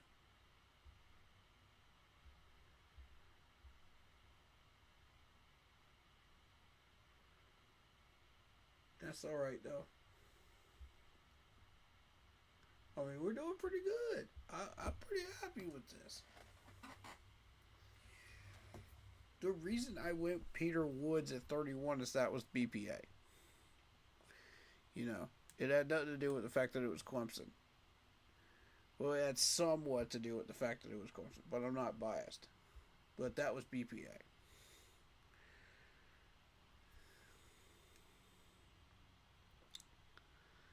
All our main choices at 19 are off the board, you know, so he's still there. Okay, we got to pick at 153. Let's be smart with this. It's 158, 159 are offensive linemen. So,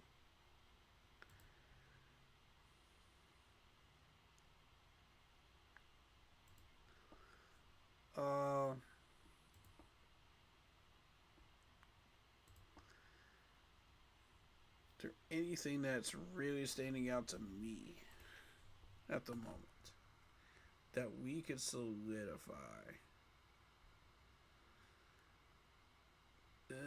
Does Damani Jackson play nickel?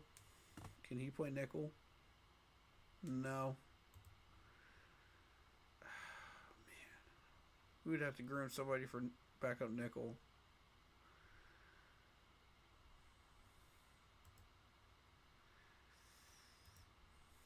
Tight end. Oscar Delp. I like him.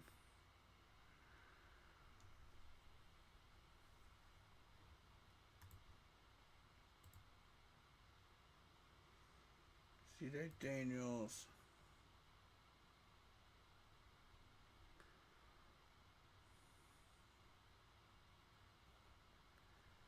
I like the percentages, but he cannot block. Ooh, tough call on this pick.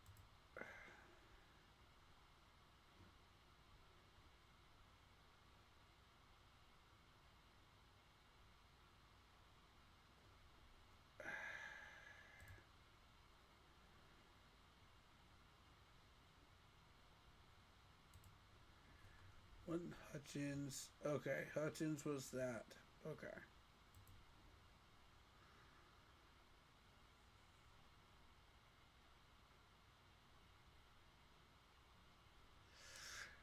So,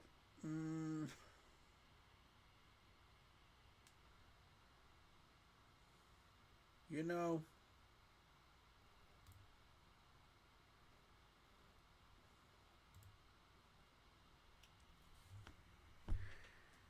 I kind of like this.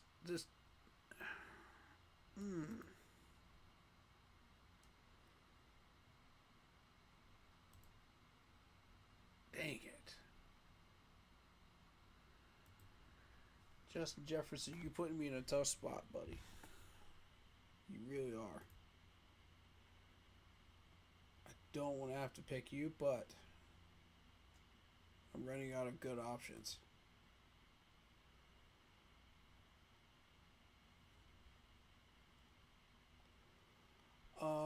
I could go after Xavier Harris or Zane Durant here.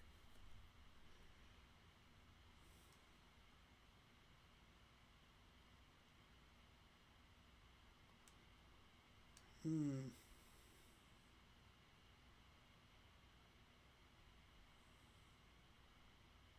Wait, Cameron Ball's still there.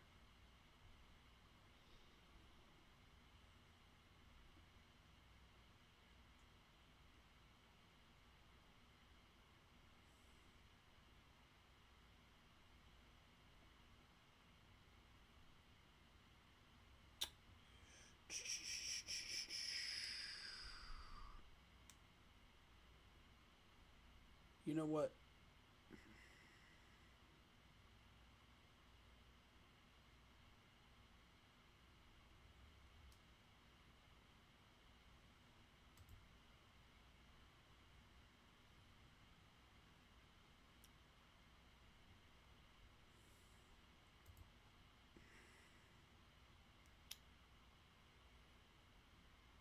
Can't hurt to have another solid corner.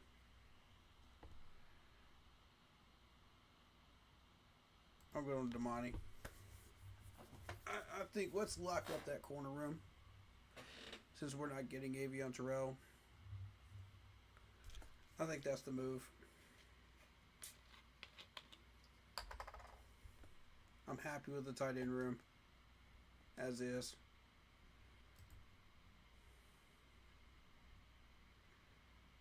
Offensive line. Obviously, we get Campbell.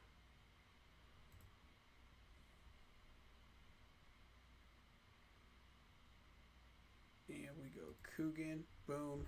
Boom. Lock them in.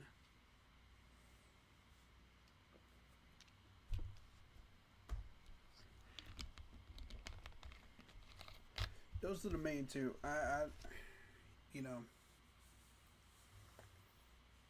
We got to have both. One or both of those. Bare minimum, Pat Coogan.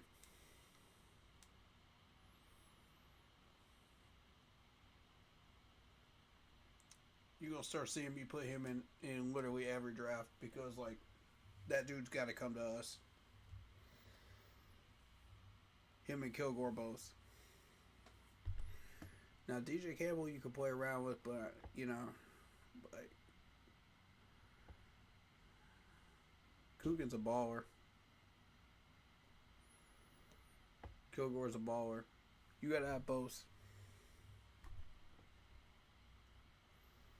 Alright, pick 200 and then 255. I don't even know what's down there at 255. We're going to see.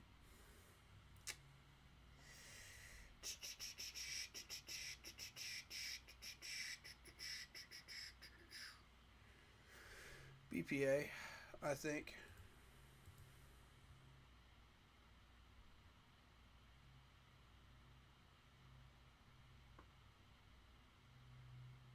Coleman Jr. is still there.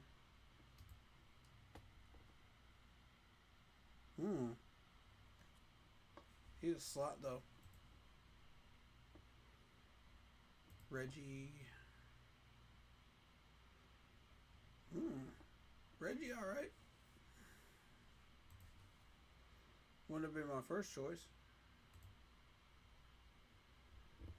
I like Caldwell better than both of them though. Yeah, like I said, he's going to be rough around the edges.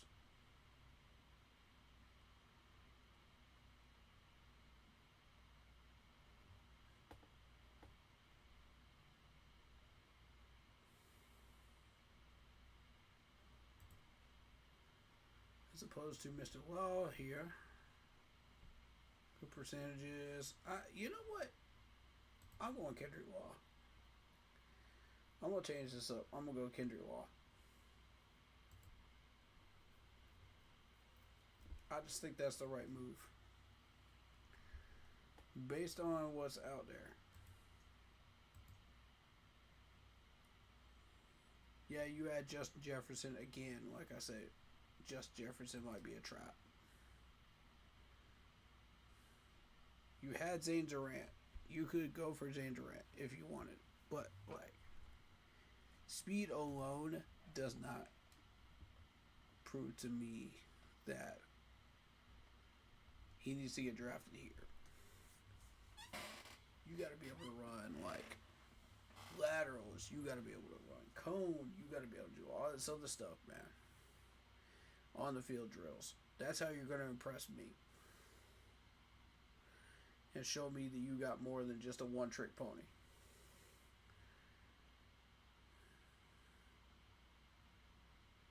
Talent range, you know?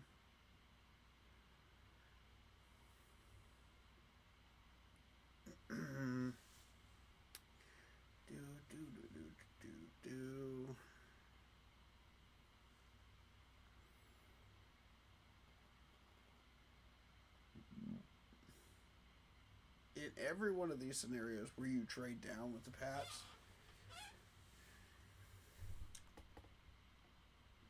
you are sacrificing value. So you have to sacrifice on defensive tackle. You have to sacrifice on defensive end. Well, not necessarily defensive end because you still get Curry. But you do suffer a little bit on edge rusher, with the drop in value.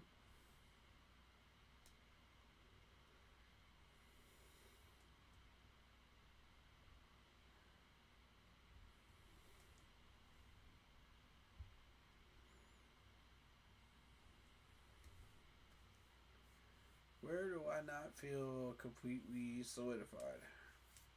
I want to say defensive tackle at this point.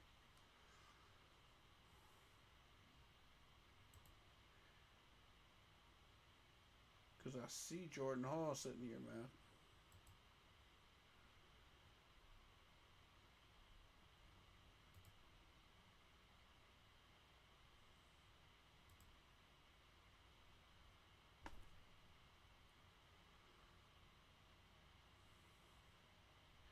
Didn't we have a 30 visit with Wesley from Miami? Can somebody confirm that?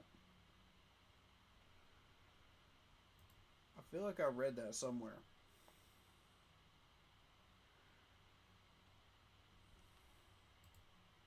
I just don't have any way to prove it.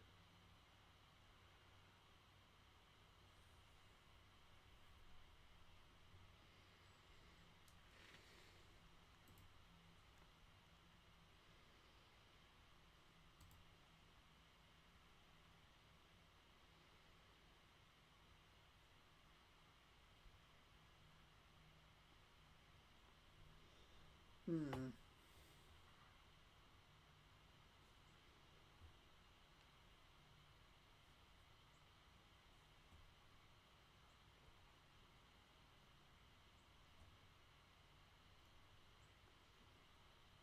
Hmm.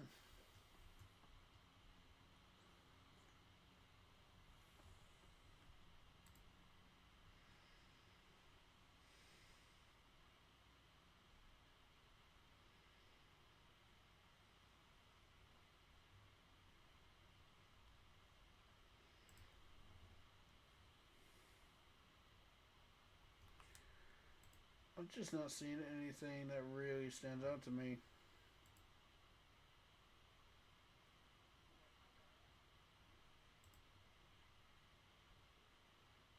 You could go Marvin here. But see, like, this is what I don't trust is that 77%, like, all across the board. That shows me, like, they had a lack of information for the scouts. For him, but everything else looks good. Edge, outside linebacker, good measurables.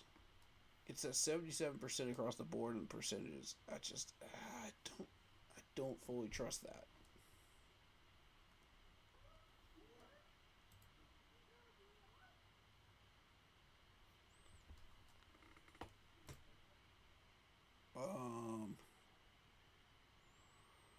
I mean, if it ends up being legit, then fair enough. You know, then I'll reconsider. But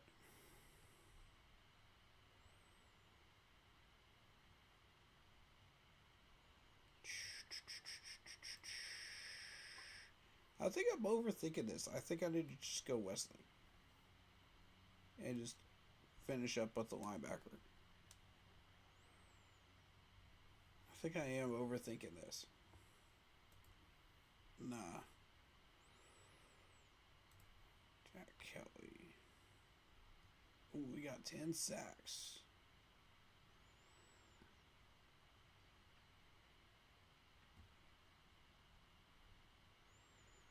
Okay, box linebacker, good measurables. Decent percentages.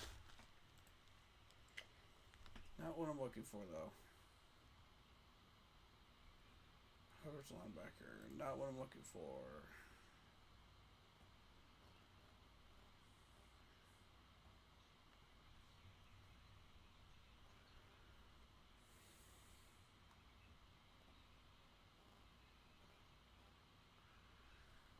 Oh, this is a tough pick.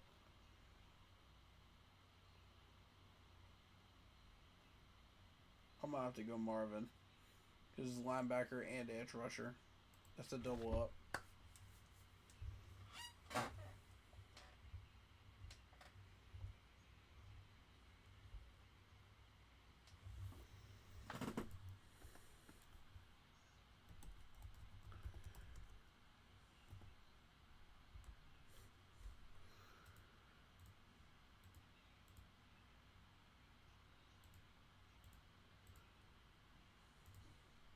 Cool. Alright, so in summary, we got a defensive tackle to start off, a linebacker, defensive end, corner, safety, linebacker slash edge rusher, corner, guard, center. Could play both left and right guard. We then went after a wide receiver, linebacker, edge rusher to finish up.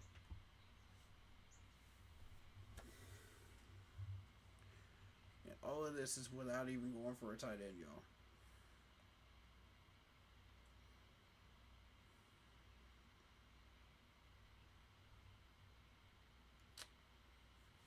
I'm happy with this. Let's reset.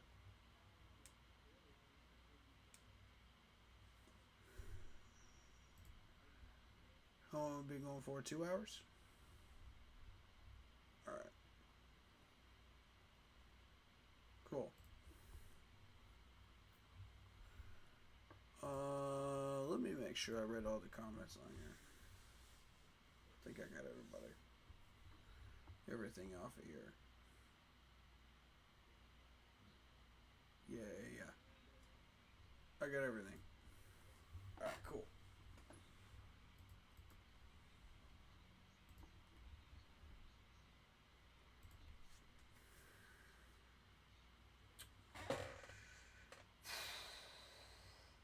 Okay. So what we want to explore now is what if we draft KC? Conception. The wide receiver. And pretty much every one of these limit does not really fall to us.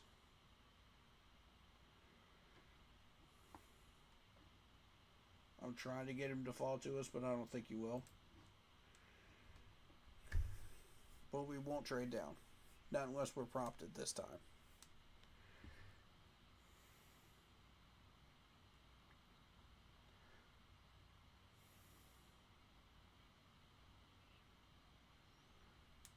And I'm going to show you it's a little bit more challenging without the trade down. going after Casey Conception.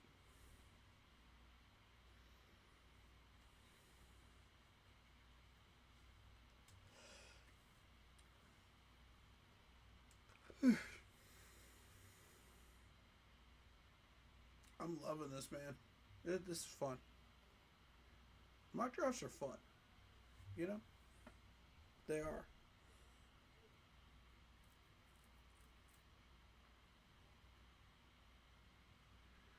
Panthers reveal naming rights for new Uptown training facility.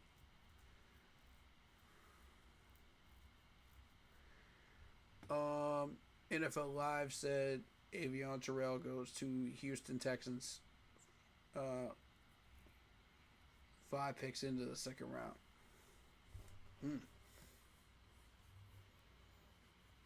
Well, as long as he doesn't go to Atlanta, I'm happy.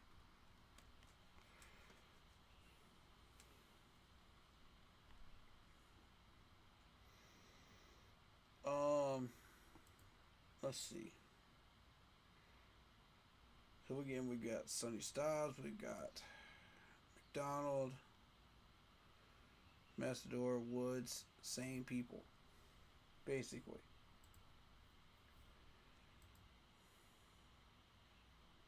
Avion Terrell sitting there. I'm gonna be honest with you, like a hamstring injury is different from like an ACL tear type history. Because hamstrings you can heal up from, you know, in a shorter amount of time than an ACL. Plus, you know, hamstring, you don't have as big of a chance of that happening, you know, during rookie years.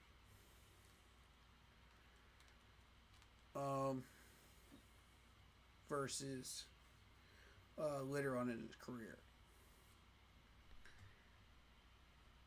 Unless he's just training wrong, you know.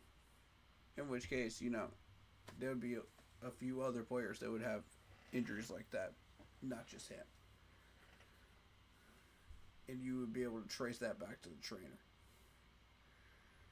So,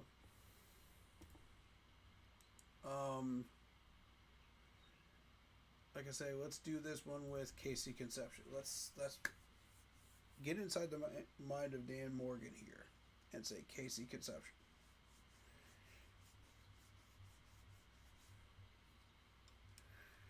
This is one of the 3 options I think are the most realistic.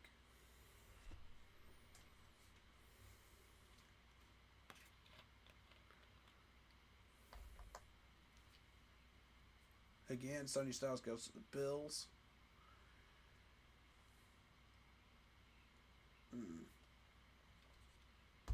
Shadiq consistently going to the Chiefs. Avion Terrell to the Dolphins. I could see that. I would be okay with that. How we get him out of the NFC South, I'll tell you that. That's my goal. Make sure he's out of the NFC South. You don't have to deal with him twice a year.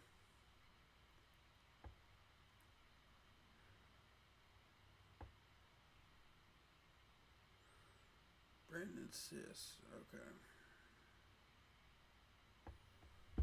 McDonald's still on the board? No, he's gone.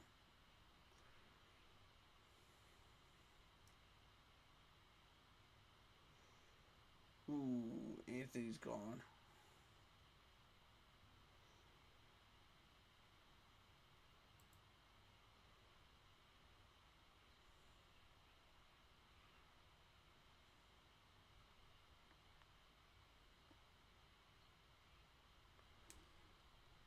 Oh, Chris Bell. Okay, see. McDuffie. That's a bold trade, Green Bay. That's a bold trade. I don't see that happening in real life, though. Nah. Jarrett Patterson. That would never happen. Nah. For the sake of this mock, we're trying to make it as realistic as possible for this one.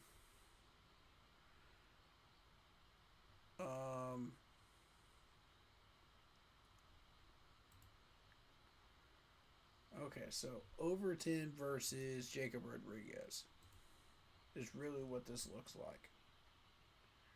Or Christian Miller.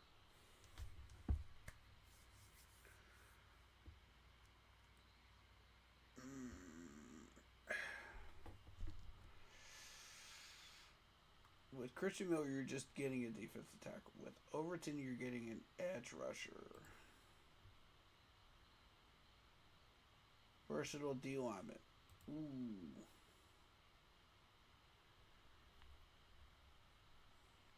You know what?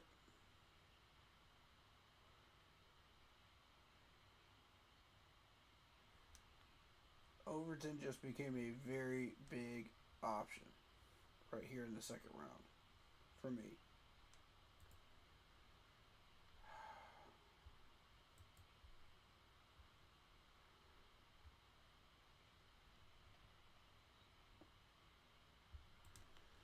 God, that's a tough call. It's a tough call. Do you go Jacob Rodriguez or do you go Overton?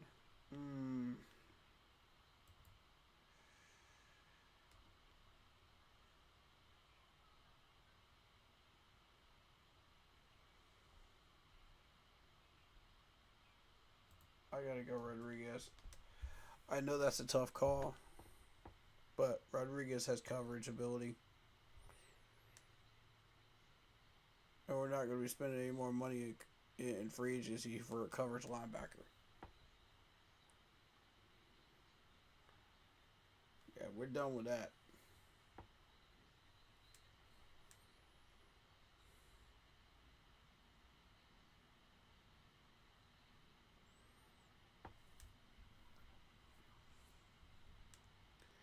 And he went to the Jags.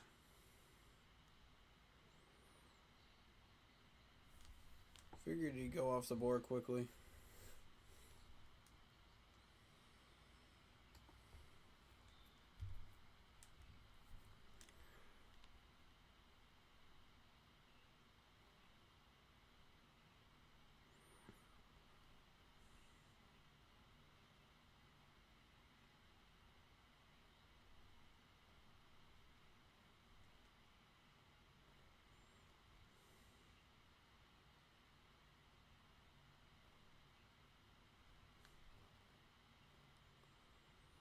We are waiting on the next pick. Waiting on the next pick. Waiting on the next pick. 83.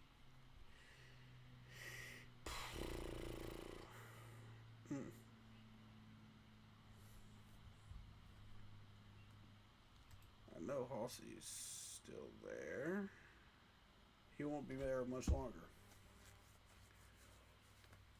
Can we get him? Is it possible?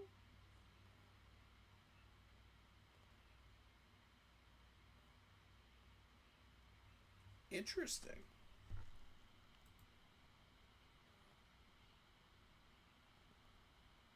Same offer on the table from Green Bay again. 5th and a 7th.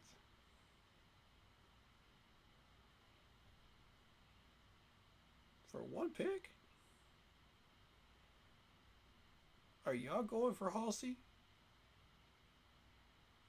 If they're not going for Halsey, this makes this a very attractive offer. Broncos are going for him. They would not have given me those types of offers of 2 fourths and a 5th if you're not going for Halsey. Come on. Yeah, we see what you guys are up to. Alright. Accept.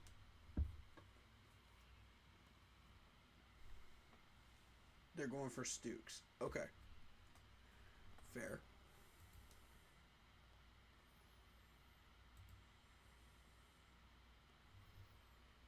Broncos gonna get us Yaya. Divey? Nah. Pass. Pass on Yaya. Y'all can keep him. He doesn't fit what we're looking for.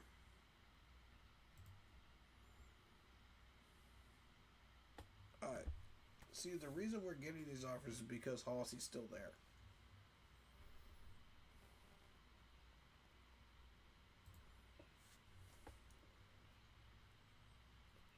That and Deontay Lawson.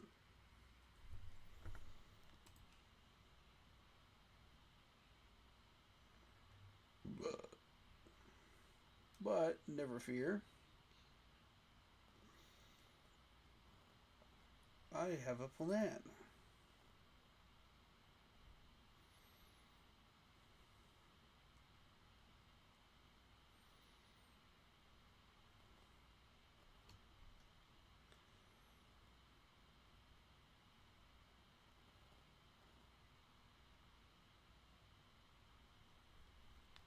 I feel like Halsey might be a trap here.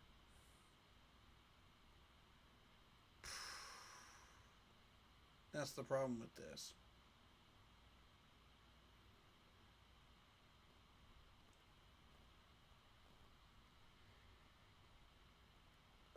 He's too much of a... I can't...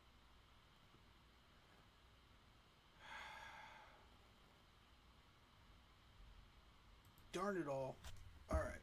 I can't leave Halsey on that board. I can't do it. With a good conscience. I can't do it. I gotta take him.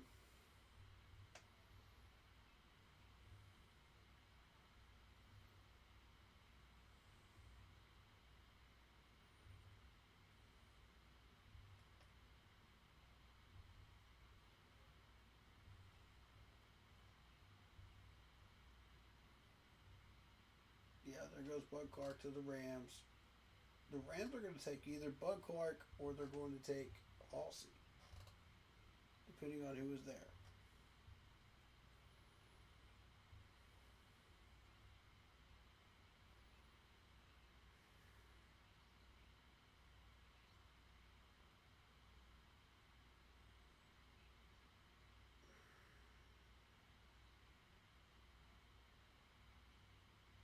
This gets real tricky, y'all. I'm trying to tell you. There goes Everett. There goes Kilgore. Alright, so. Back-to-back picks at 103 and 104.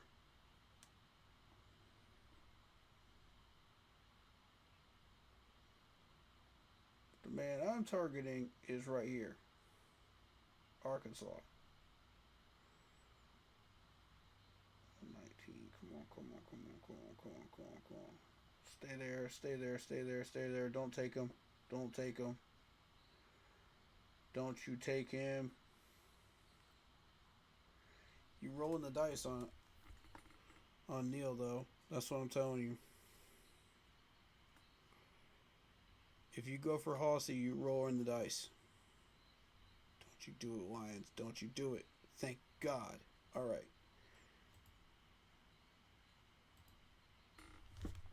Got my man. Let's go.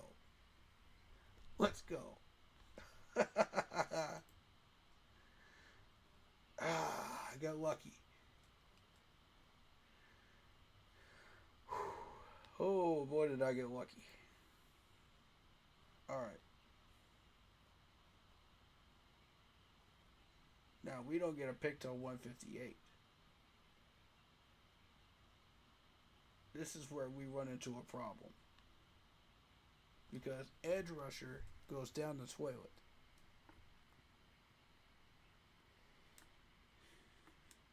The only edge rusher we can really aim for is Trey Moore at this point.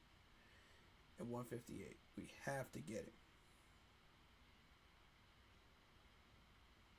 So that means DJ Campbell is off the board, so we're just going for Pat Coogan at 159.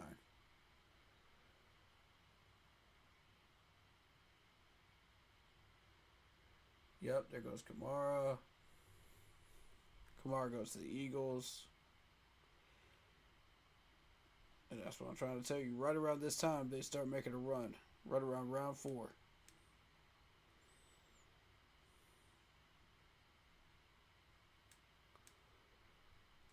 Never fails. Right around this time.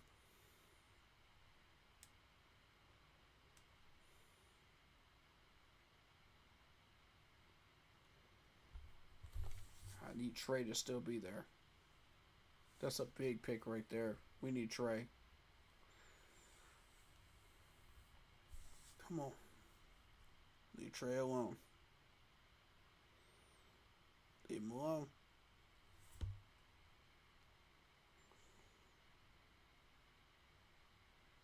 Don't y'all do it.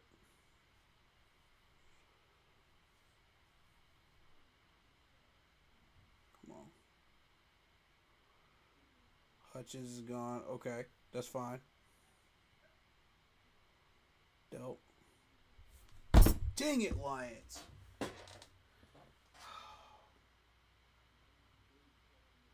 What did I tell y'all about Detroit, man? What did I tell y'all about them doggone Lions? What did I tell y'all? Bruh. Oh my.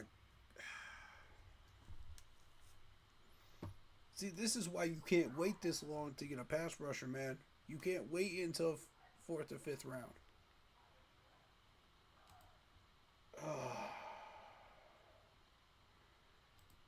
See, now we up the creek.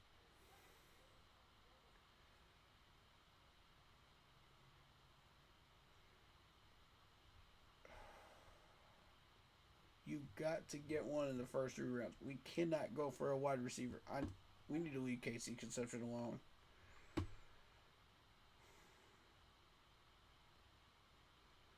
Because that changes our whole board right there. It messes us up.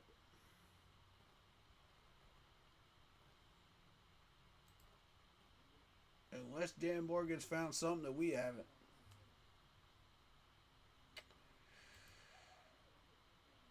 And I say good luck.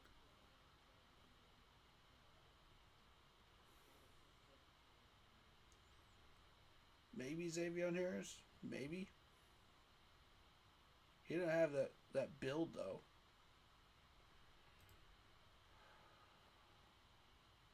I'm not a fan of Wesley Williams. I'm not a fan of Kelly. I'm not a fan of Fano.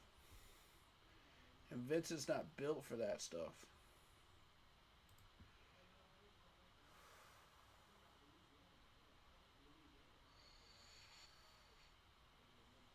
He don't have the skill set. Look at those percentages. See, that's where you get in trouble. Yeah, you got 7.5 sacks, but who is he playing against when he got those 7.5 sacks? See, that's the problem. Wesley's his counterpart. He ain't done nothing either. No. I mean, you dealing with Utah. Those numbers are a little bit floated. Patrick Payton, maybe. Patrick doesn't have the numbers either. 47% tackling. I mean, you get junked down here, bro. This is not it. This is why you got to attack pass rusher in the first 4 rounds. If you don't attack pass rusher in the first 4 rounds, you are cooked. Period. Period. Point blank, period. I've been saying it all month.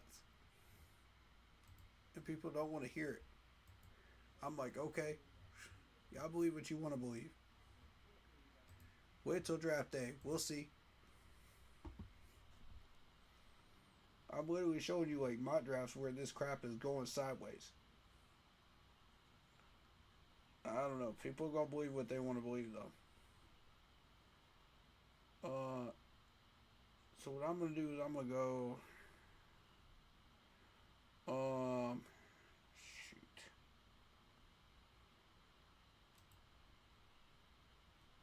Wesley doesn't have numbers.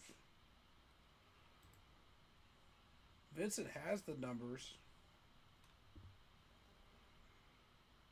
Got good measurements.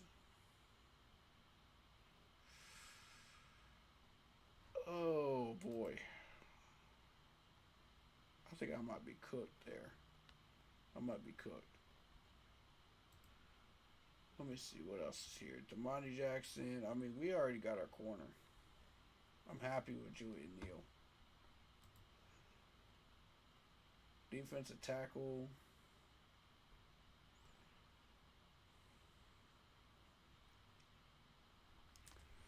I'm gonna say this: if you don't grab Tim Keegan, Regis, or Zane Durant, you're cooked at defensive tackle down at this point.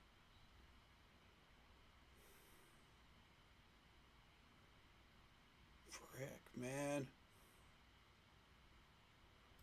Let me see about Keegan. Might get lucky here. Nah. Keegan, not it.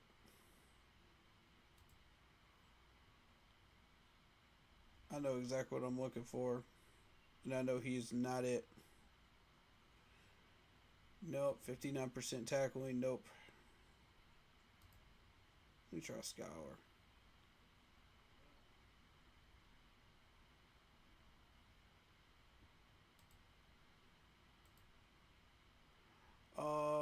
Good percentages. Not so great of measurables, but 5.06 is not fast enough to rush a passer if you're a D3 tech. So he would not be the right fit for what we're asking him to do.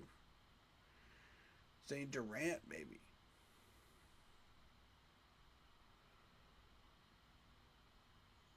Zane Durant's got that 4.75 and a good vertical. Good broad jump too, 112. Percentages are a little low. He's a little rough around the edges on the field, but you can shift him around a little bit, I think.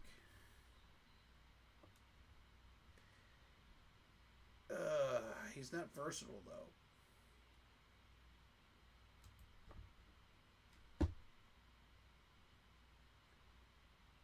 I think I'm gonna have to jump on Zane here. Let me try Regis one more time. Look at Regis. Regis has that 4.88. That's why I'm interested. Run defense. He sort of has a pass rush. Good tackling. Good enough. You gotta work on that in practices, but, you know, we can work on that.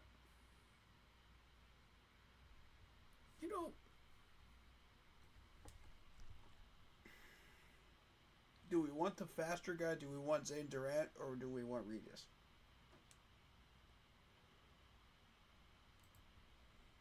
Let me see one more thing real quick. Yeah, I'm going to get Regis. And I'm going to hope this dude can, like, double up. Because, like, that's a very dangerous situation right there.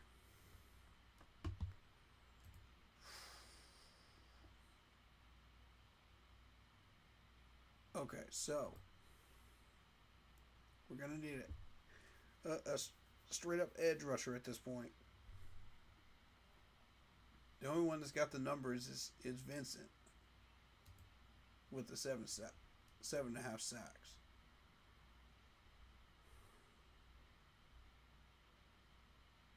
But he can't tackle. That's the.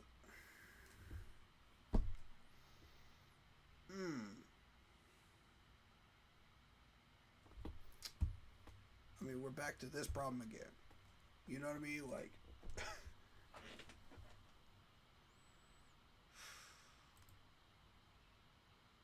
Is there maybe like, what about Jefferson? Does Jefferson have that kind of speed? Yeah. 4.57. He could pass rush.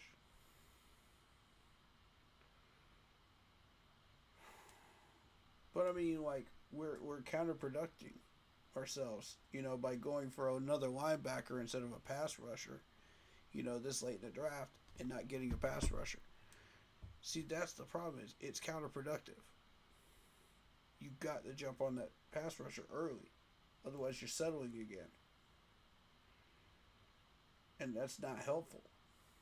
So that's if you chose Casey Conception first round, Jacob Rodriguez second round, Halsey third round. And Halsey looks like a trap when you got Kilgore sitting there, at 84. So if you go for like a bona fide edge rusher right there at 119, if you went for Halsey, you would miss out on a solid corner, solidified corner. But you would be okay with that because Kilgore can play nickel. You see what I'm saying? Like, we've got 3 corners set up already. And Thornton's back there too, doing okay. So you would be fine with that. And then you could focus that pick on something else, at 119. So it would be Bud Clark or A.J. Halsey right here at 84. If you're not picking Kilgore.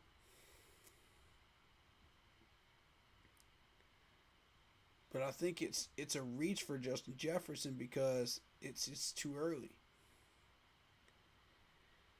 Oh, man. I don't know what to do with this pick. I don't know what to do with this. This has really put me up the creek.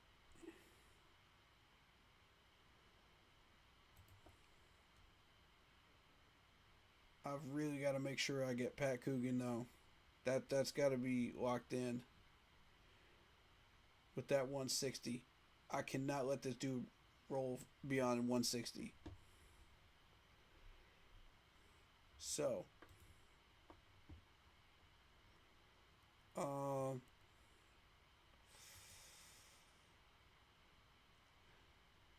mean, this has really put me in a bind. You know what I'm saying, y'all? Like, this is why we shouldn't go for KC up here.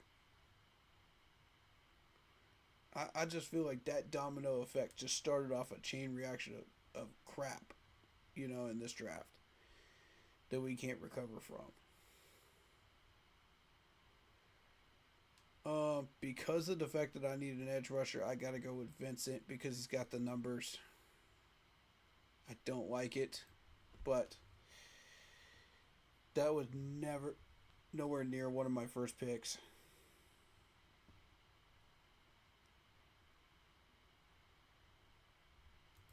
Edge rusher, nowhere near. Coogan, boom.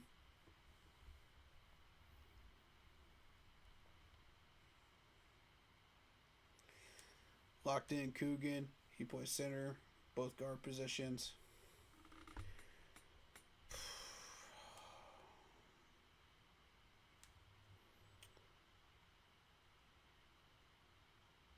See, that's the thing.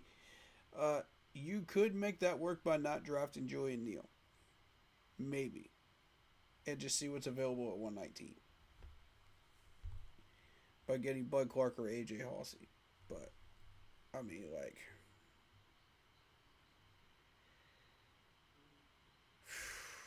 it's dicey. It's real dicey.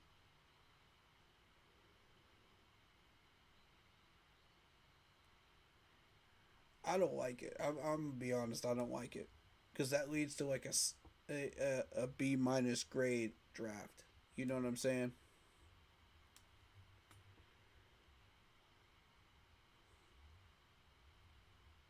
You're still getting some talent, but you're not getting what you need. That's the problem.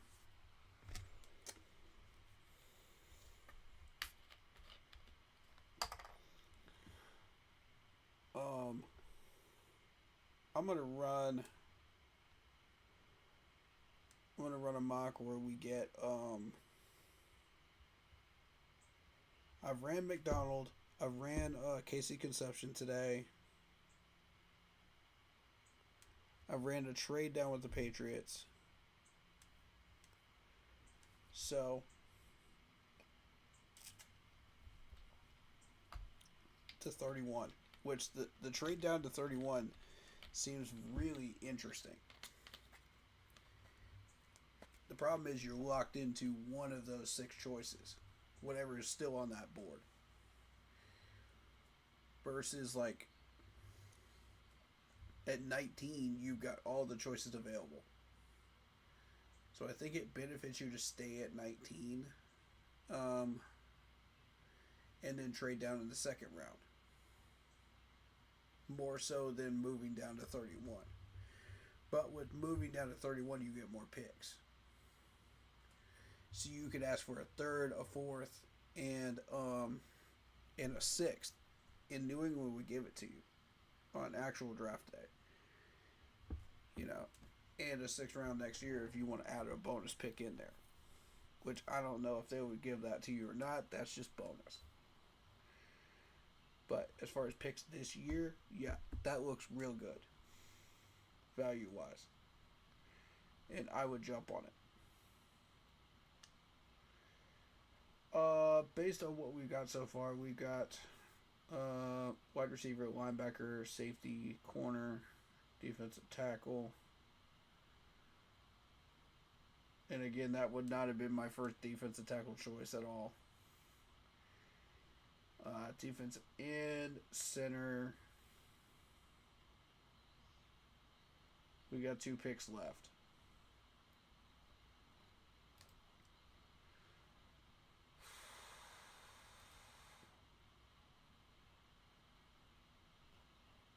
My take on this is you do have Dixon here from North Carolina. We could take a look at him. 6 pass deflections. Outside man press corner. Good measurables. Could do a little better on tackling, but you know, overall not bad. I can't say that Dixon would be off my board at this point. I think he would be on my board. I can't truly take him off. But, you know, you're looking at 228. That's if we somehow manage to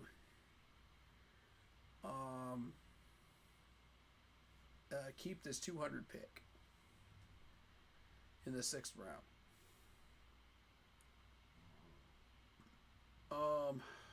I'm happy with corner. That's not the problem. Corner is not the problem.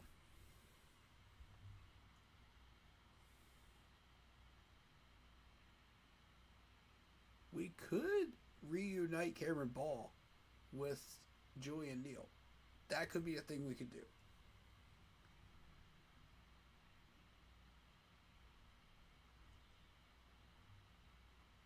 That could be a thing. I'm not totally sold on his numbers though. I like Graves though. But he's more of a pass rusher.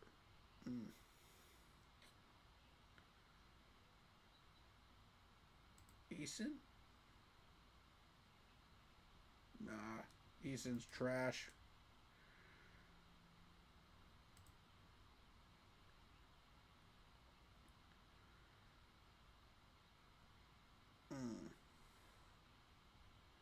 So we need like one more guy that can like roll up on the D line here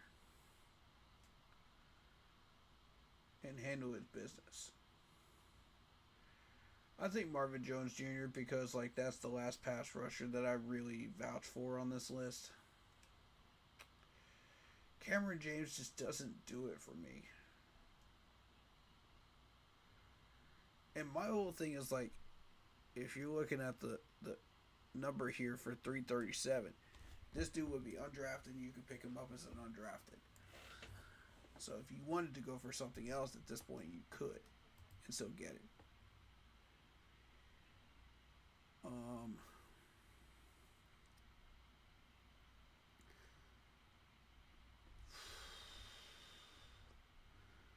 Lordy.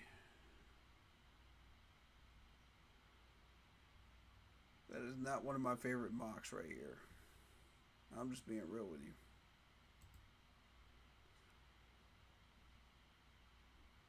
You know what?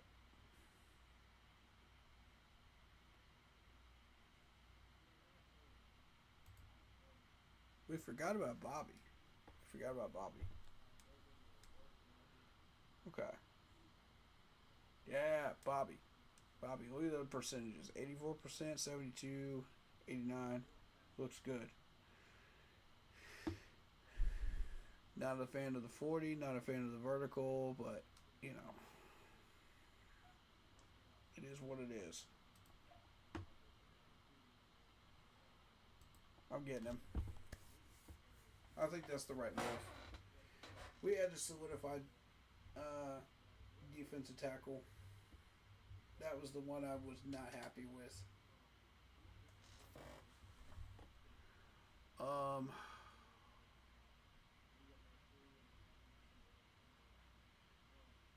And I think Vincent is probably the best defensive end. You got it at that point. It's the best you're going to do.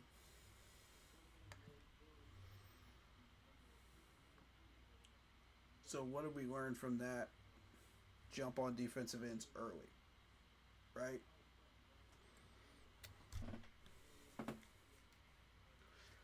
I'll run one more with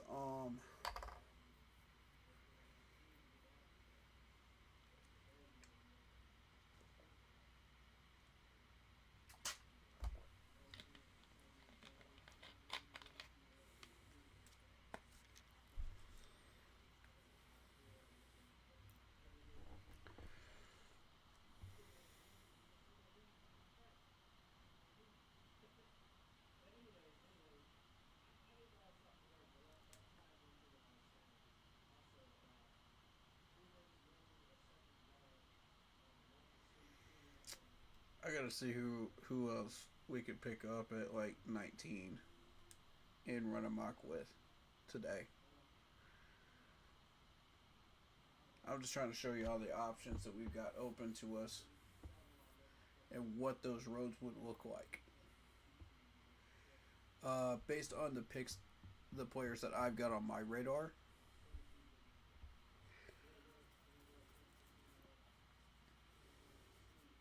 and I've run all of this by my team, by the way. So, they've seen my mocks. At least a few of the members on my team chat have seen these mocks. I don't know about the rest of them. They've been busy.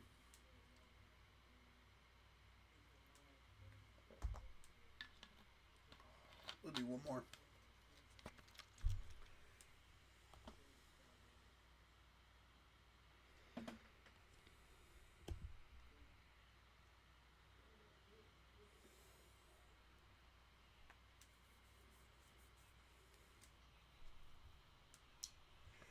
Waiting on this to finish up.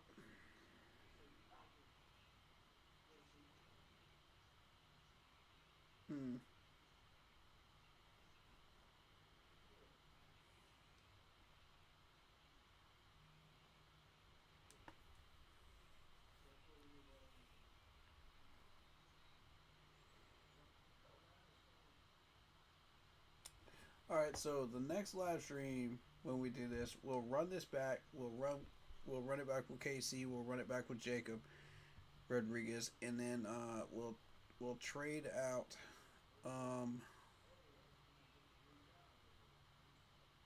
AJ Halsey for Kilgore, and use that 119 for a defensive end, and see where that takes us.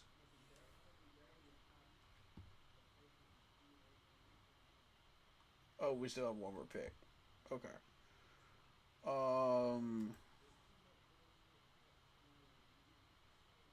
Marvin.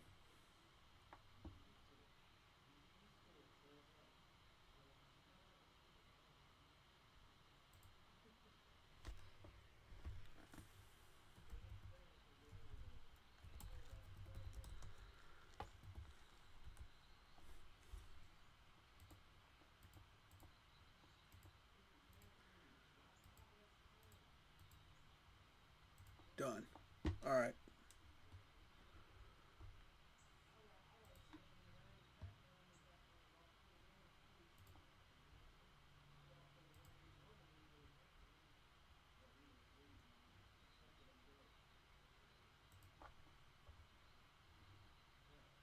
Okay, so for this one, again, we're starting at 19. Let's see what our options are. It's going to be the last one today.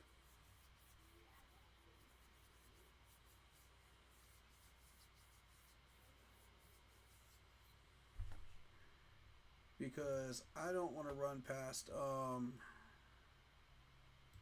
3 or 4 hours when it comes to mock draft streams.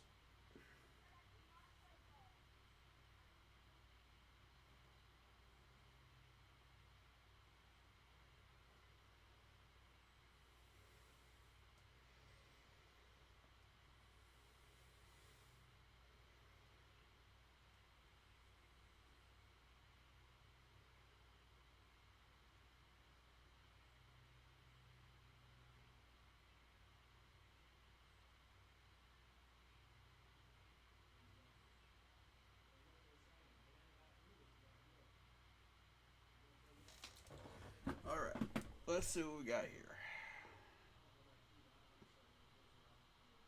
No, we're not moving down to 49. Nope, we're not doing that either.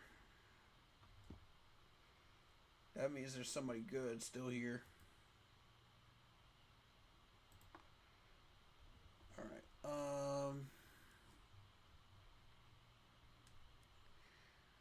Mendoza number 1, Meliga number 3. That's been pretty consistent.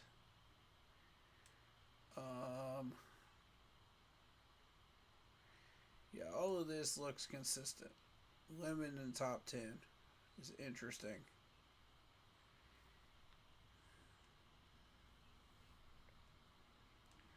Okay, so what if we took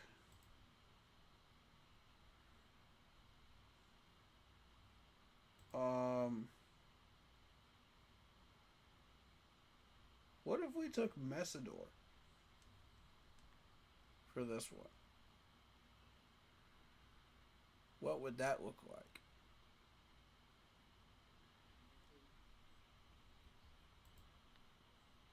Let's go ahead and take him. Let's see what happens.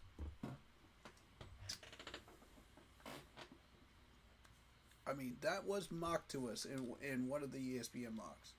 So, you never know.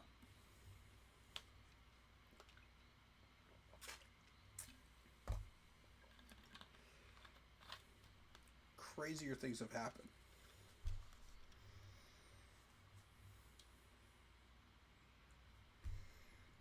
Okay. Buffalo consistently keeps going after Sonny Styles. I don't like that. I really don't like that. And the Chiefs are going after Shadik. I don't like that either. I feel like that's the same in any ranking system.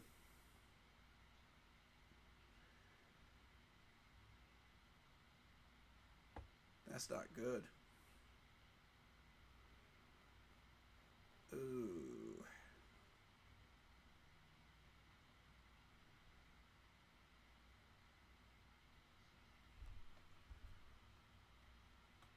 Yep, they're making a run on defensive tackles. Look at this. Look at this.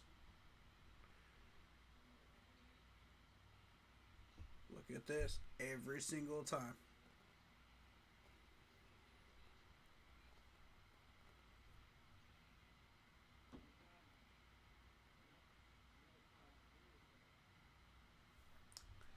So, essentially been locking in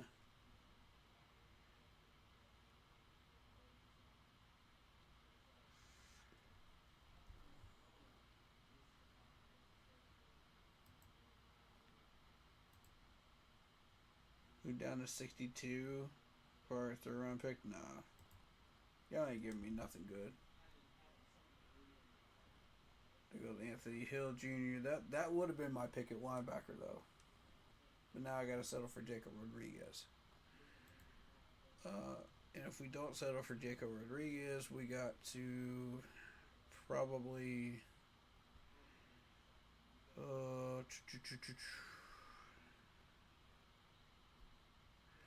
we gotta hope that Lawson shows up, you know what I mean? Because if Lawson doesn't show up, you're cooked. At 83. You gotta take Rodriguez there. Got to.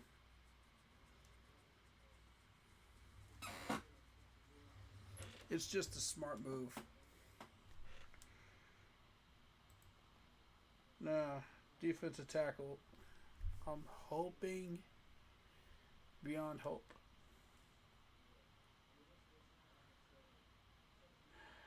That Christian Miller sits there, but I don't think he will.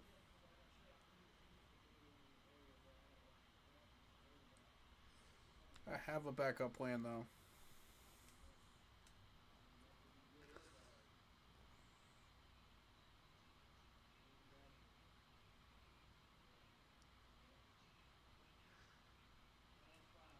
But it involves going after Kilgore early though. That's the problem. It might look like a reach.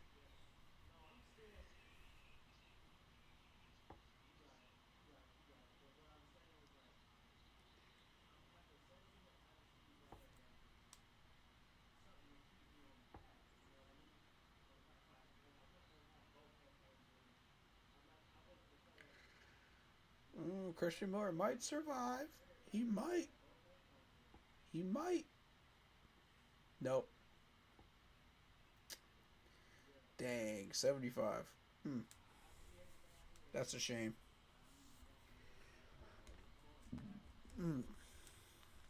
I'd rather Trotter not go to the Buccaneers, but I don't want to have to deal with him twice a year.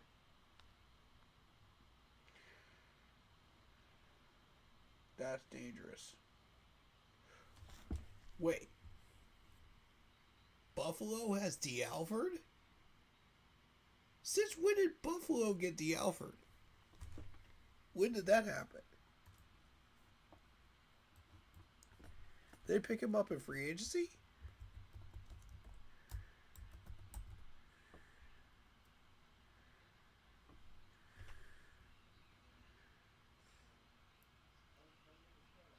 I'll be doggone. They did pick him up.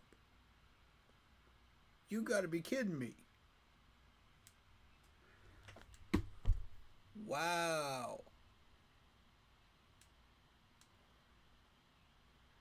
I can't believe they let that dude go. That's a big mistake, Buffalo, Atlanta. That's a big mistake. Well, we know who they're going for now. We know who they're going for. It's got to be a corner, first pick for them. They got no other choice. They got to go corner.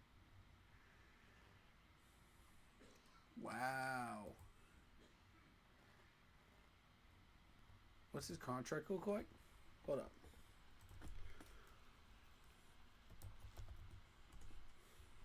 I got you.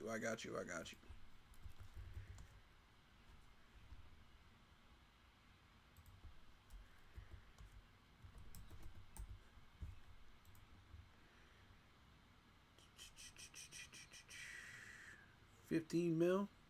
15.7 for 3 years? Of course, Buffalo's going to toss them the bag. Dang.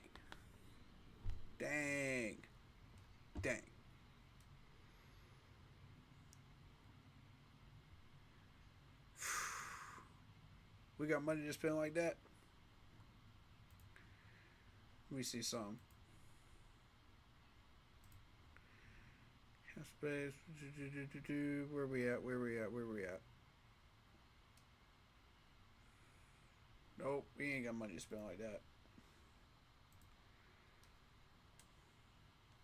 Interesting, but we don't have that kind of money though.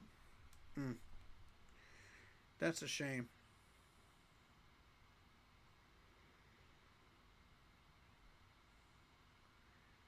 Now I will take this one. I will take this one. Because Green Bay's not going for who I'm going for. They never are.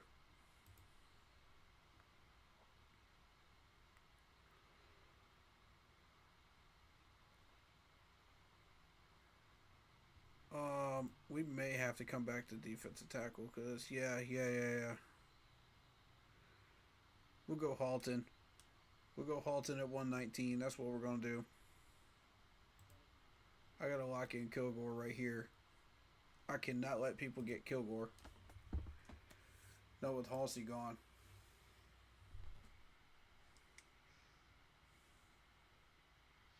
I can't let them do it, man. Not in all good conscience. Because we don't get either one, we're cooked.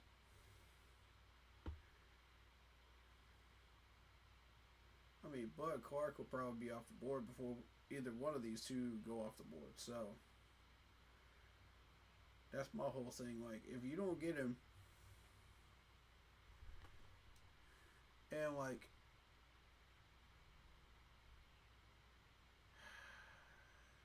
see, with the trade down, that gives us an opportunity to pick up a corner down here that we would not have been able to do before.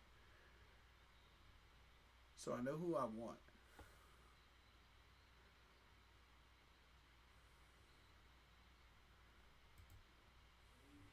I'm just hoping that we Halton alone.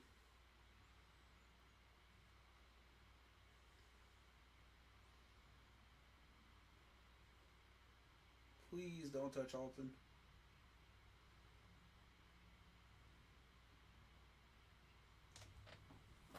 I'm begging y'all, please don't touch him.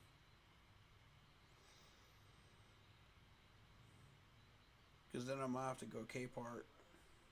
And I really don't... Oh, man, I really don't want to have to go K-Part. Dang it, man.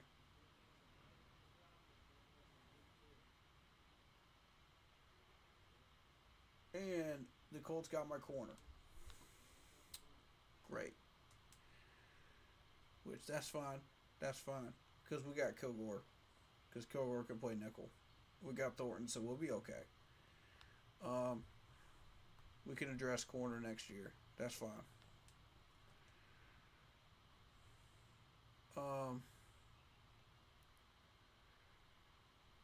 Yeah, K-Part.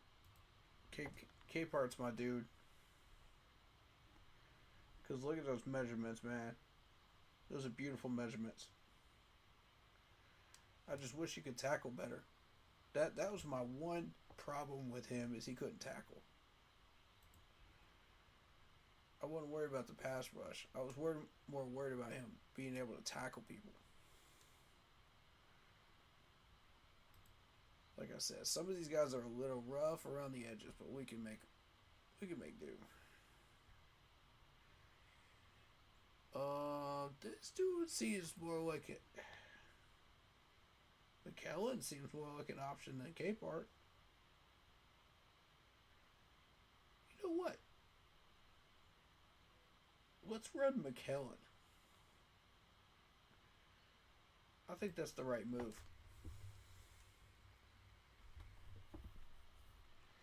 I think it is. You could double up an edge rusher right there, but if you don't get a defensive tackle right here, you're in deep trouble. So, yeah, I think I did well. I'm happy with it. Nah. Fifth round is about to get real interesting. I'm going to see what wide receivers are sitting here still. We might be...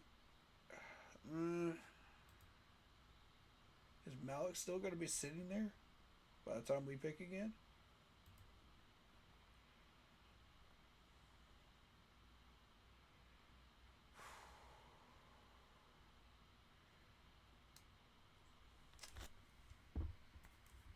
Realistically, it's the late rounds that get dicey this time around. Depending on which road you take in the first 2 or 3 rounds. That determines the rest of it in day 3.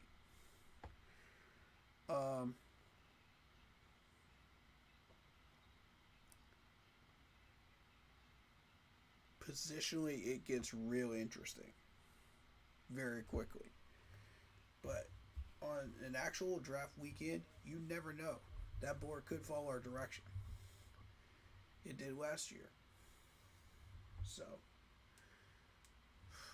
who knows? We might get lucky. We might get lucky, y'all.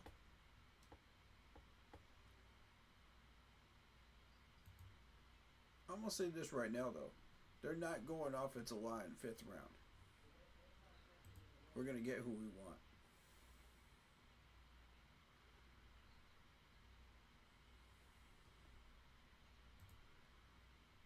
Linebacker. This is where Justin Jefferson feels more like a solid pick than a trap player for us.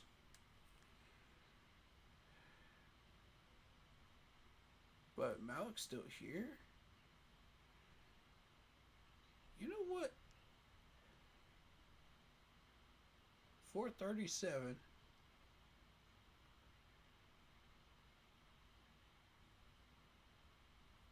I mean, Steve Smith was what, a 5'8", 5'9"? You know, and like, they said he had little hands too. That's all I'm saying. Like, he had the 40 time.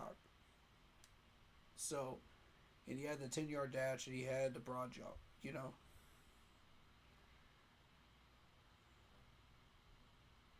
But see, Steve had that 3 cone. That was the difference. He had the 3 cone, and he had the vertical jump. That's the difference between these two.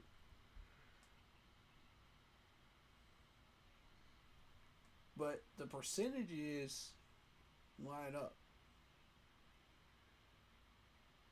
Steve Smith was not really a short receiving wide receiver.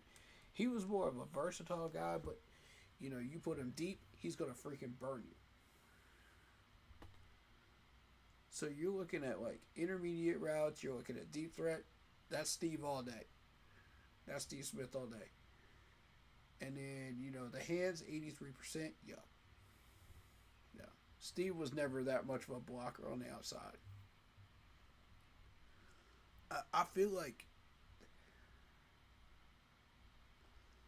we may have found somebody that is like a lower tier version. But we won't know until we put him on the field. But the numbers line up, you know, 43 catches, 719, 6 touchdowns, 16.7. I mean, that's Steve Smith college numbers all day long. You go back and look at him, that's him all day long. I gotta get him. I can't leave that dude on the board. I can't do it. Not with that type of talent. Bucks will snatch him up in 0.5 seconds. I know how Tampa is. They're looking for a wide receiver. They're trying to replace Mike Evans. That's the dude right there that could replace Mike. They're hunting him right now, I bet you, on their charts. How much y'all want to bet?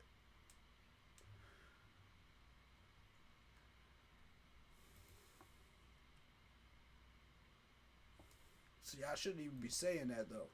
I shouldn't even be saying that. I don't want to. I got to get Pat Coogan. That's a lock. We cannot let Pat Coogan leave. We cannot let him go anywhere. Alright, so. We still got Damani Jackson sitting here. And I mean, that's a solid choice at corner.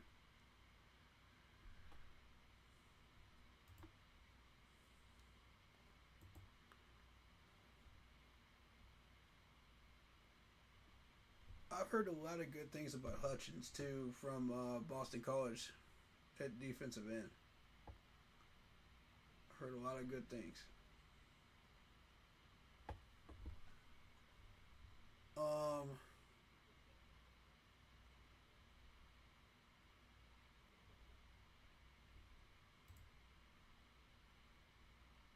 I mean, for me, this has got to be Damani. We got to lock in that corner.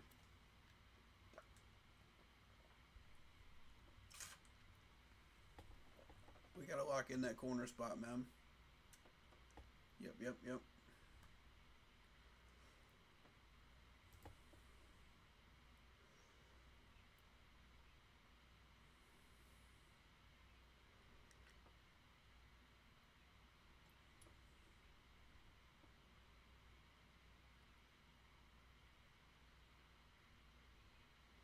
And I mean, I would not mind it if Justin Jefferson was still sitting here at 200 on this list. But, you know, this is the Jimmy Johnson list.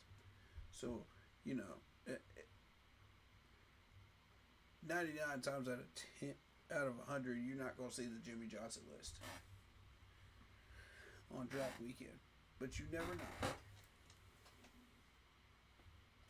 We don't know. We don't know what the list is. All we can do is use what we got. So.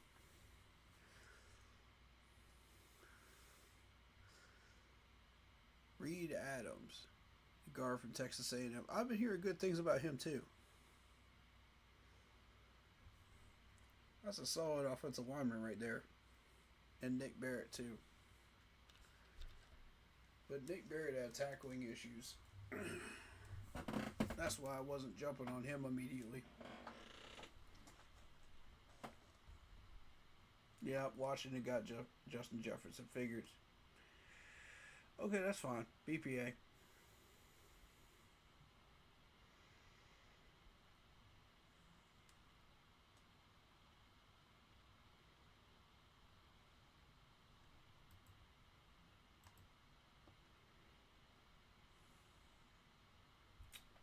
Alright, I'm going from Marvin Jones Jr. here.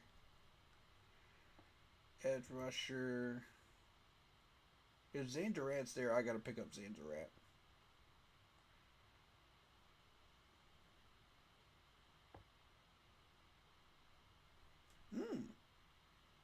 Zane Durant's still there.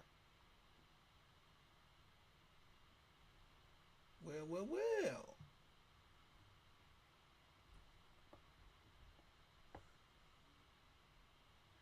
Okay, so we got a choice. We got Zane Durant, or the guy from Auburn.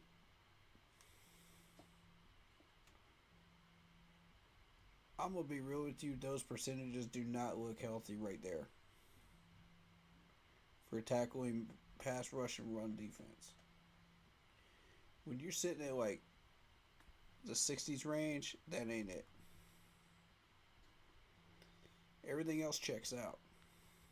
You know, you got a nasty 4.75 40 time. You got a nasty 33.5 vertical. Beautiful 10-yard split of 166. But, you know, I'm not feeling it. I'm not feeling it. Because when you compare that, yeah, Jamison Travis doesn't have any sacks. That's fine. He's a defensive tackle. He's not supposed to have sacks. unless he somehow gets past that offensive line. You know.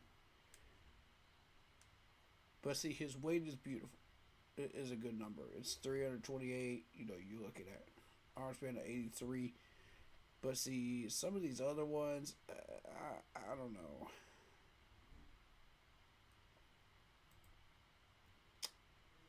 That's what he's sit. That's why he's sitting down here, man.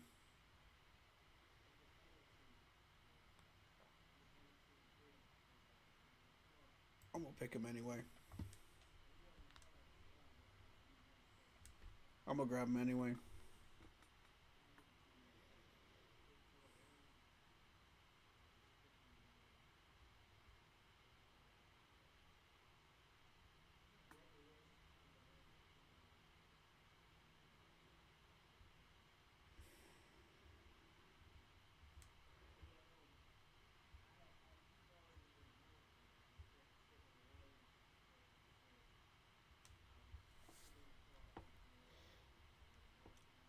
Oh, you want a healthy balance, man. You want a healthy balance.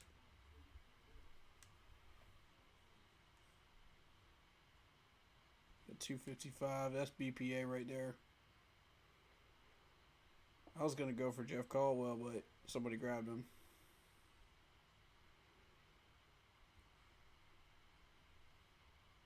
Well, I thought about it anyway. I thought about it.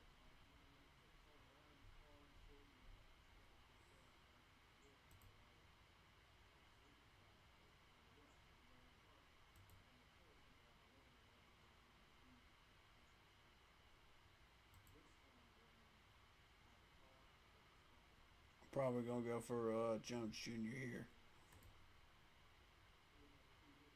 That's what I'm looking at right now.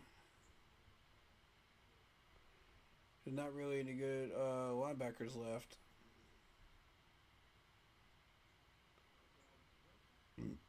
They took them all. We could throw down and get Dixon and just put him on squad. We could. That's an option. We could go for Kanak, put him on squad, and just test him out during training camp.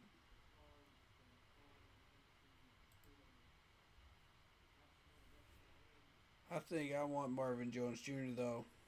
That's what I want.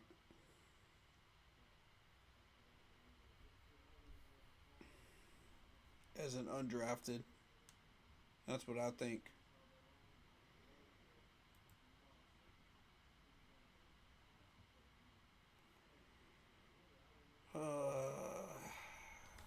Yeah.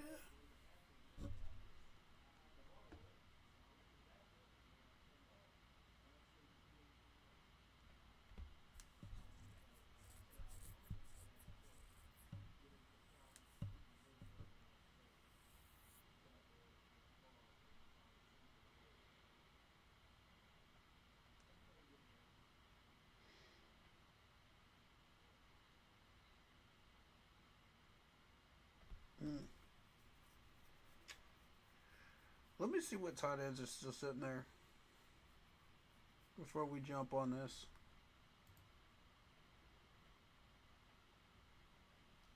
Nah, I ain't feeling it. That's trash. Alright. Okay, so we got a choice between Dixon, TJ Hall, or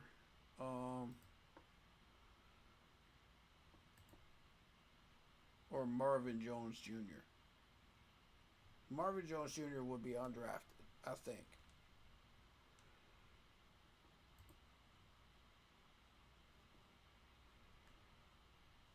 Yeah. Marvin Jones Jr. is going to be undrafted. So we got 2 picks below us. Who is Denver not going to pick up? That's the question.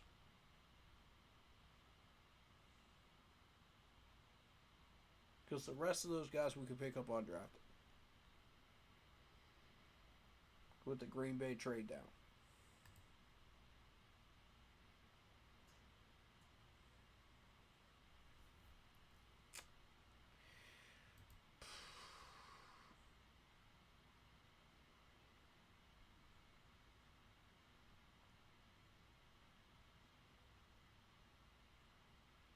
I think Marvin.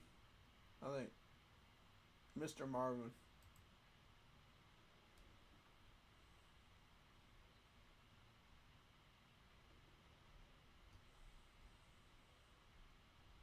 That's what I'm feeling right now.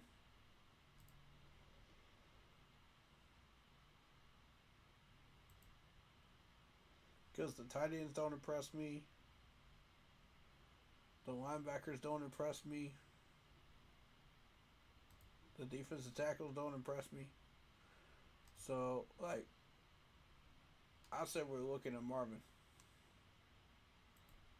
I'm going to grab him. Alright.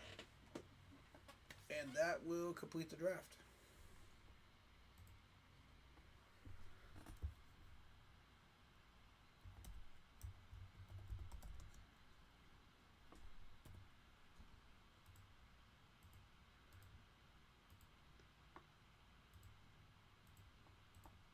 And done. Alright. So, to wrap up, we got ourselves Messidor, Jacob Rodriguez. So that's a defensive end. That's a linebacker. That's a corner / nickel with Kilgore. We moved down a little bit. We got Chris McKellen, the defensive tackle at 119. We got Malik Benson, the wide receiver from Oregon. We got Pat Coogan, the center / left guard, right guard. DeMonte Jackson, the corner. Bobby Jameson Travis from Auburn, the defensive tackle. And to finish it up, one more pass rusher in the form of Marvin Jones Jr. I said that's a pretty solid round. I mean, starting out with Messidor, you know what I mean? I think the door is open as far as like what you could get positionally by traveling down that path with Messidor of getting everything you need. I think that path leads you in the right direction. You do have to take a couple of hits along the way after Kilgore, but you know, I like Chris McKellen. I think he's a solid defensive tackle. So,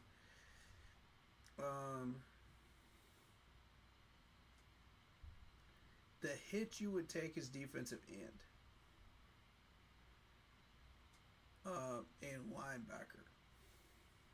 Really. I think that's been the common theme right now.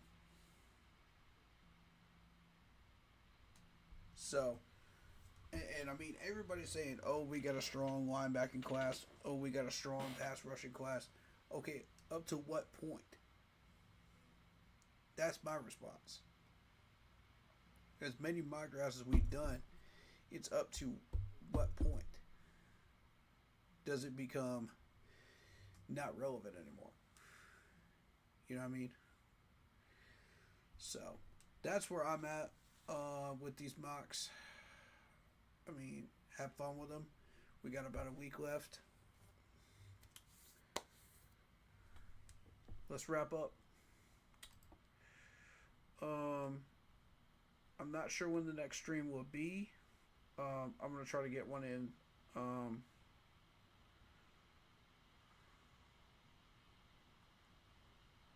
Maybe tomorrow.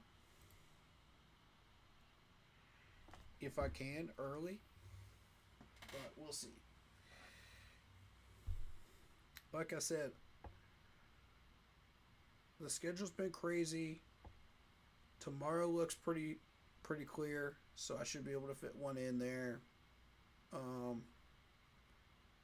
Depending on what else I got to do. But yeah. I just want to say thank you guys so much for sticking around and enjoying this fun mock draft stream with me. This is the second mock draft stream we're doing. So hopefully we can get some more in before the draft. I am taking the day off before the draft, so that'll just be my rest day, where I don't mess with drafting, streams, anything. That's my day off. So I do that every year. But and that's going to be on the 22nd. That's next Wednesday will be my day off. So you should see a stream for me either tomorrow or Saturday. I'm gonna kind of use this Sunday evening to throw in a 2-hour mock draft stream. I normally don't do this, but it's the week of the draft, right? So we'll see if I can pull that off.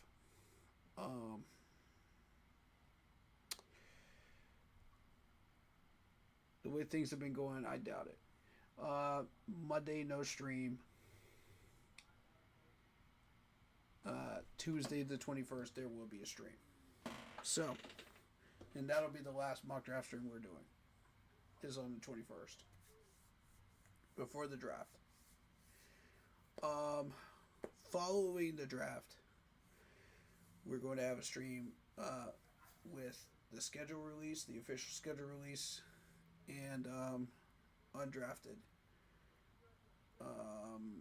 pickups. So at that point, we'll reassess what we're looking at post draft. You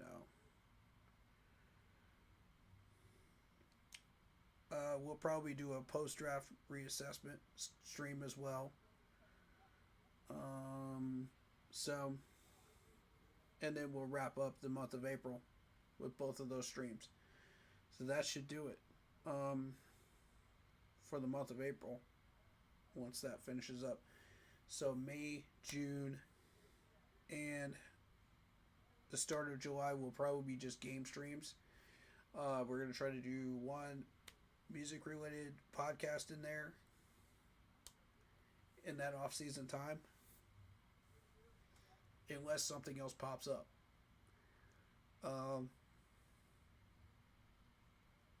that's what the rest of April is going to look like, stream-wise.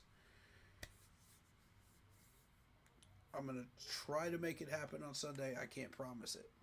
On the 19th. So, we'll see what happens. Wish me luck on that. But, you know, I did kind of drop the ball on mock draft streams this year, and I sincerely apologize, ladies and gentlemen. Like, this has been a year from hell. So, I'm just trying to get stuff done, you know, as far as like catching up with everything that 2025 screwed me up on, you know, off camera stuff. So it's been a jungle. I'm getting there though. I'm getting there slowly but surely. I'm getting there, and I'm starting to see the finish line, y'all. I am. So that's the good news. And then, like, once we do this again next year or the following year, I should have everything cleared up to where I can just focus on this, you know. And of course taxes, because taxes in April. So it is what it is, you know. But, yeah.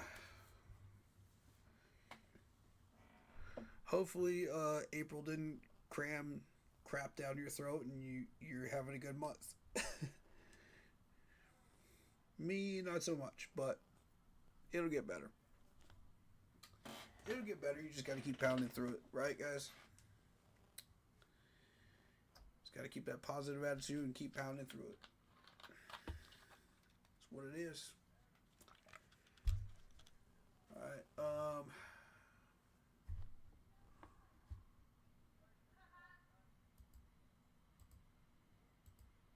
So,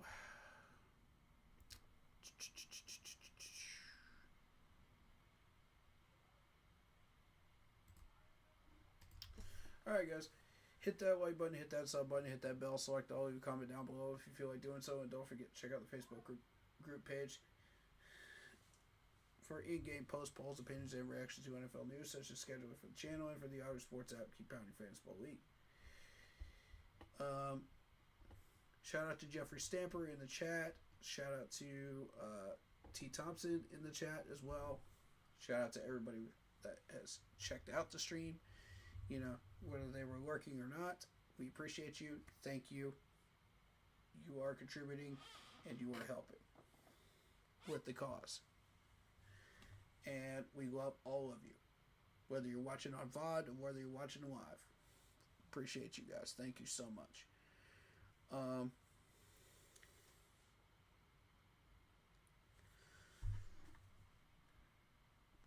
If you like the intro you see on the screen, go check out Lindara Ty on Instagram using her last name Ty, T-A-I. Lindara, for videos, panels, etc. to enhance your streaming experience as a content creator. Go check out Monster Grub and Sub out in Spartanburg, South Carolina. Delicious subs on game day, combine weekend, draft weekend, or even just if you're just stopping by and you're hungry and you happen to be in Spartanburg. Go check them out. The owner's a Panthers fan. Tell them we said hi. They'll love to see you. Check out Vinny's Pizza out in Dirty Bird territory in Duluth, Georgia. Best pizza in the Southeast. Don't take my word for it. Go try it yourself. Real Italian pizza made by Italians. Delicious stuff, man. I don't know what they put in that pizza, but man, if I lived out there, that pizza would be my addiction. I'll tell y'all. And no, I'm not getting paid for either one of those promotions. I'm doing that for free. Because I love these businesses that much. Alright. Go check out Blitzball Champ if you have not subbed to him already. He does gaming, wrestling, and Panthers related content. He's under our umbrella of streamers, as well as Bleeding Carolina Blue Podcast, Mr. Carolina. Go sub to him. Awesome people. You've seen Mr. Carolina on my streams before. You've seen Blitz in my streams before. You know, go show him some love. Outside of our umbrella of streamers, we've got C3 Podcasts, who I've met. Love those gentlemen. Go check out Unk 2020. That dude is awesome. I rock with him. Go check out Pat Coltrane. Go check out Big Cat. He's still doing his thing somewhere on YouTube with the 10 Toes Network. You know, whatever that is. You know, whatever that YouTube name is. I forget what it is offhand. I think I got it right, buddy. I think I did. If I didn't, correct me, please. Because I still rock with you, buddy. And I still appreciate that $100 Thomas Davis autograph, too, man. Appreciate that, man. That autograph helmet. That thing is dope. Love it. Thank you for the opportunity to buy it, too. Not all these streamers give you the opportunity to do that, man. At a discounted price like that. And a special price like I got it at. You know, that's amazing. But yeah, I rock with you for real. For real, for real.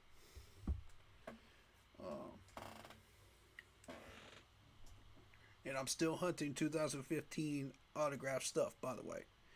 So if you got more stuff and you want to sell it, man, let me know. Reach out to me. You know my contact info. You know my email. That goes for all the podcasters. You got something, you know, from 2015 you want to try to sell, let me know. I'll take a look at it. You know, no guarantee I'm gonna buy it, but I'll take a look at it. For sure, for sure. If it's autographed and it's real, I'm definitely interested. I'll be more interested in buying that stuff next year though, not this year. So just keep that shelved, you know, and have it ready. You know, and I'll take a look.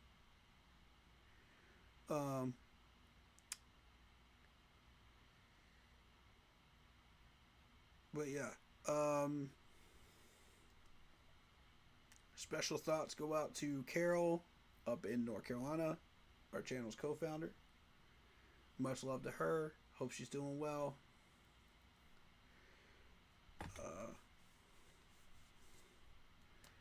And she's been through a lot, so put some prayers up for her, please, and everybody else that needs them. If you do prayers, if you do good vibes, then do good vibes. You know what I mean? Spread that good energy. You know, everybody needs that help, man.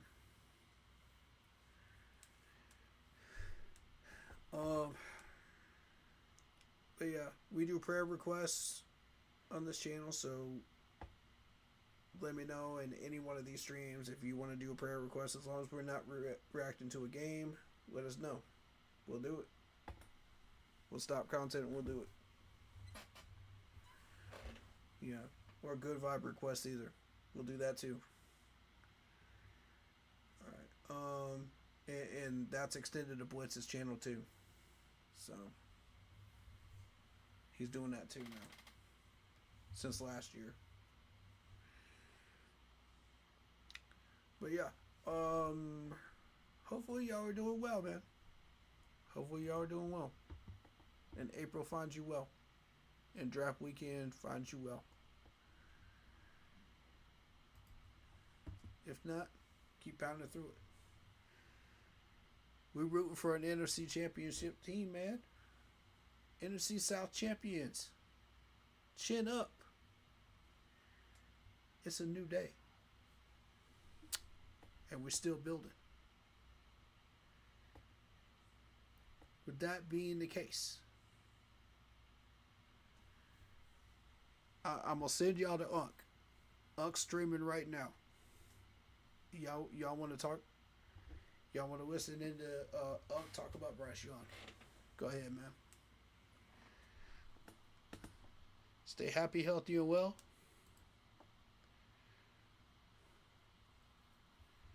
Y'all know what to do. And keep pounding. Row, row, row. Peace.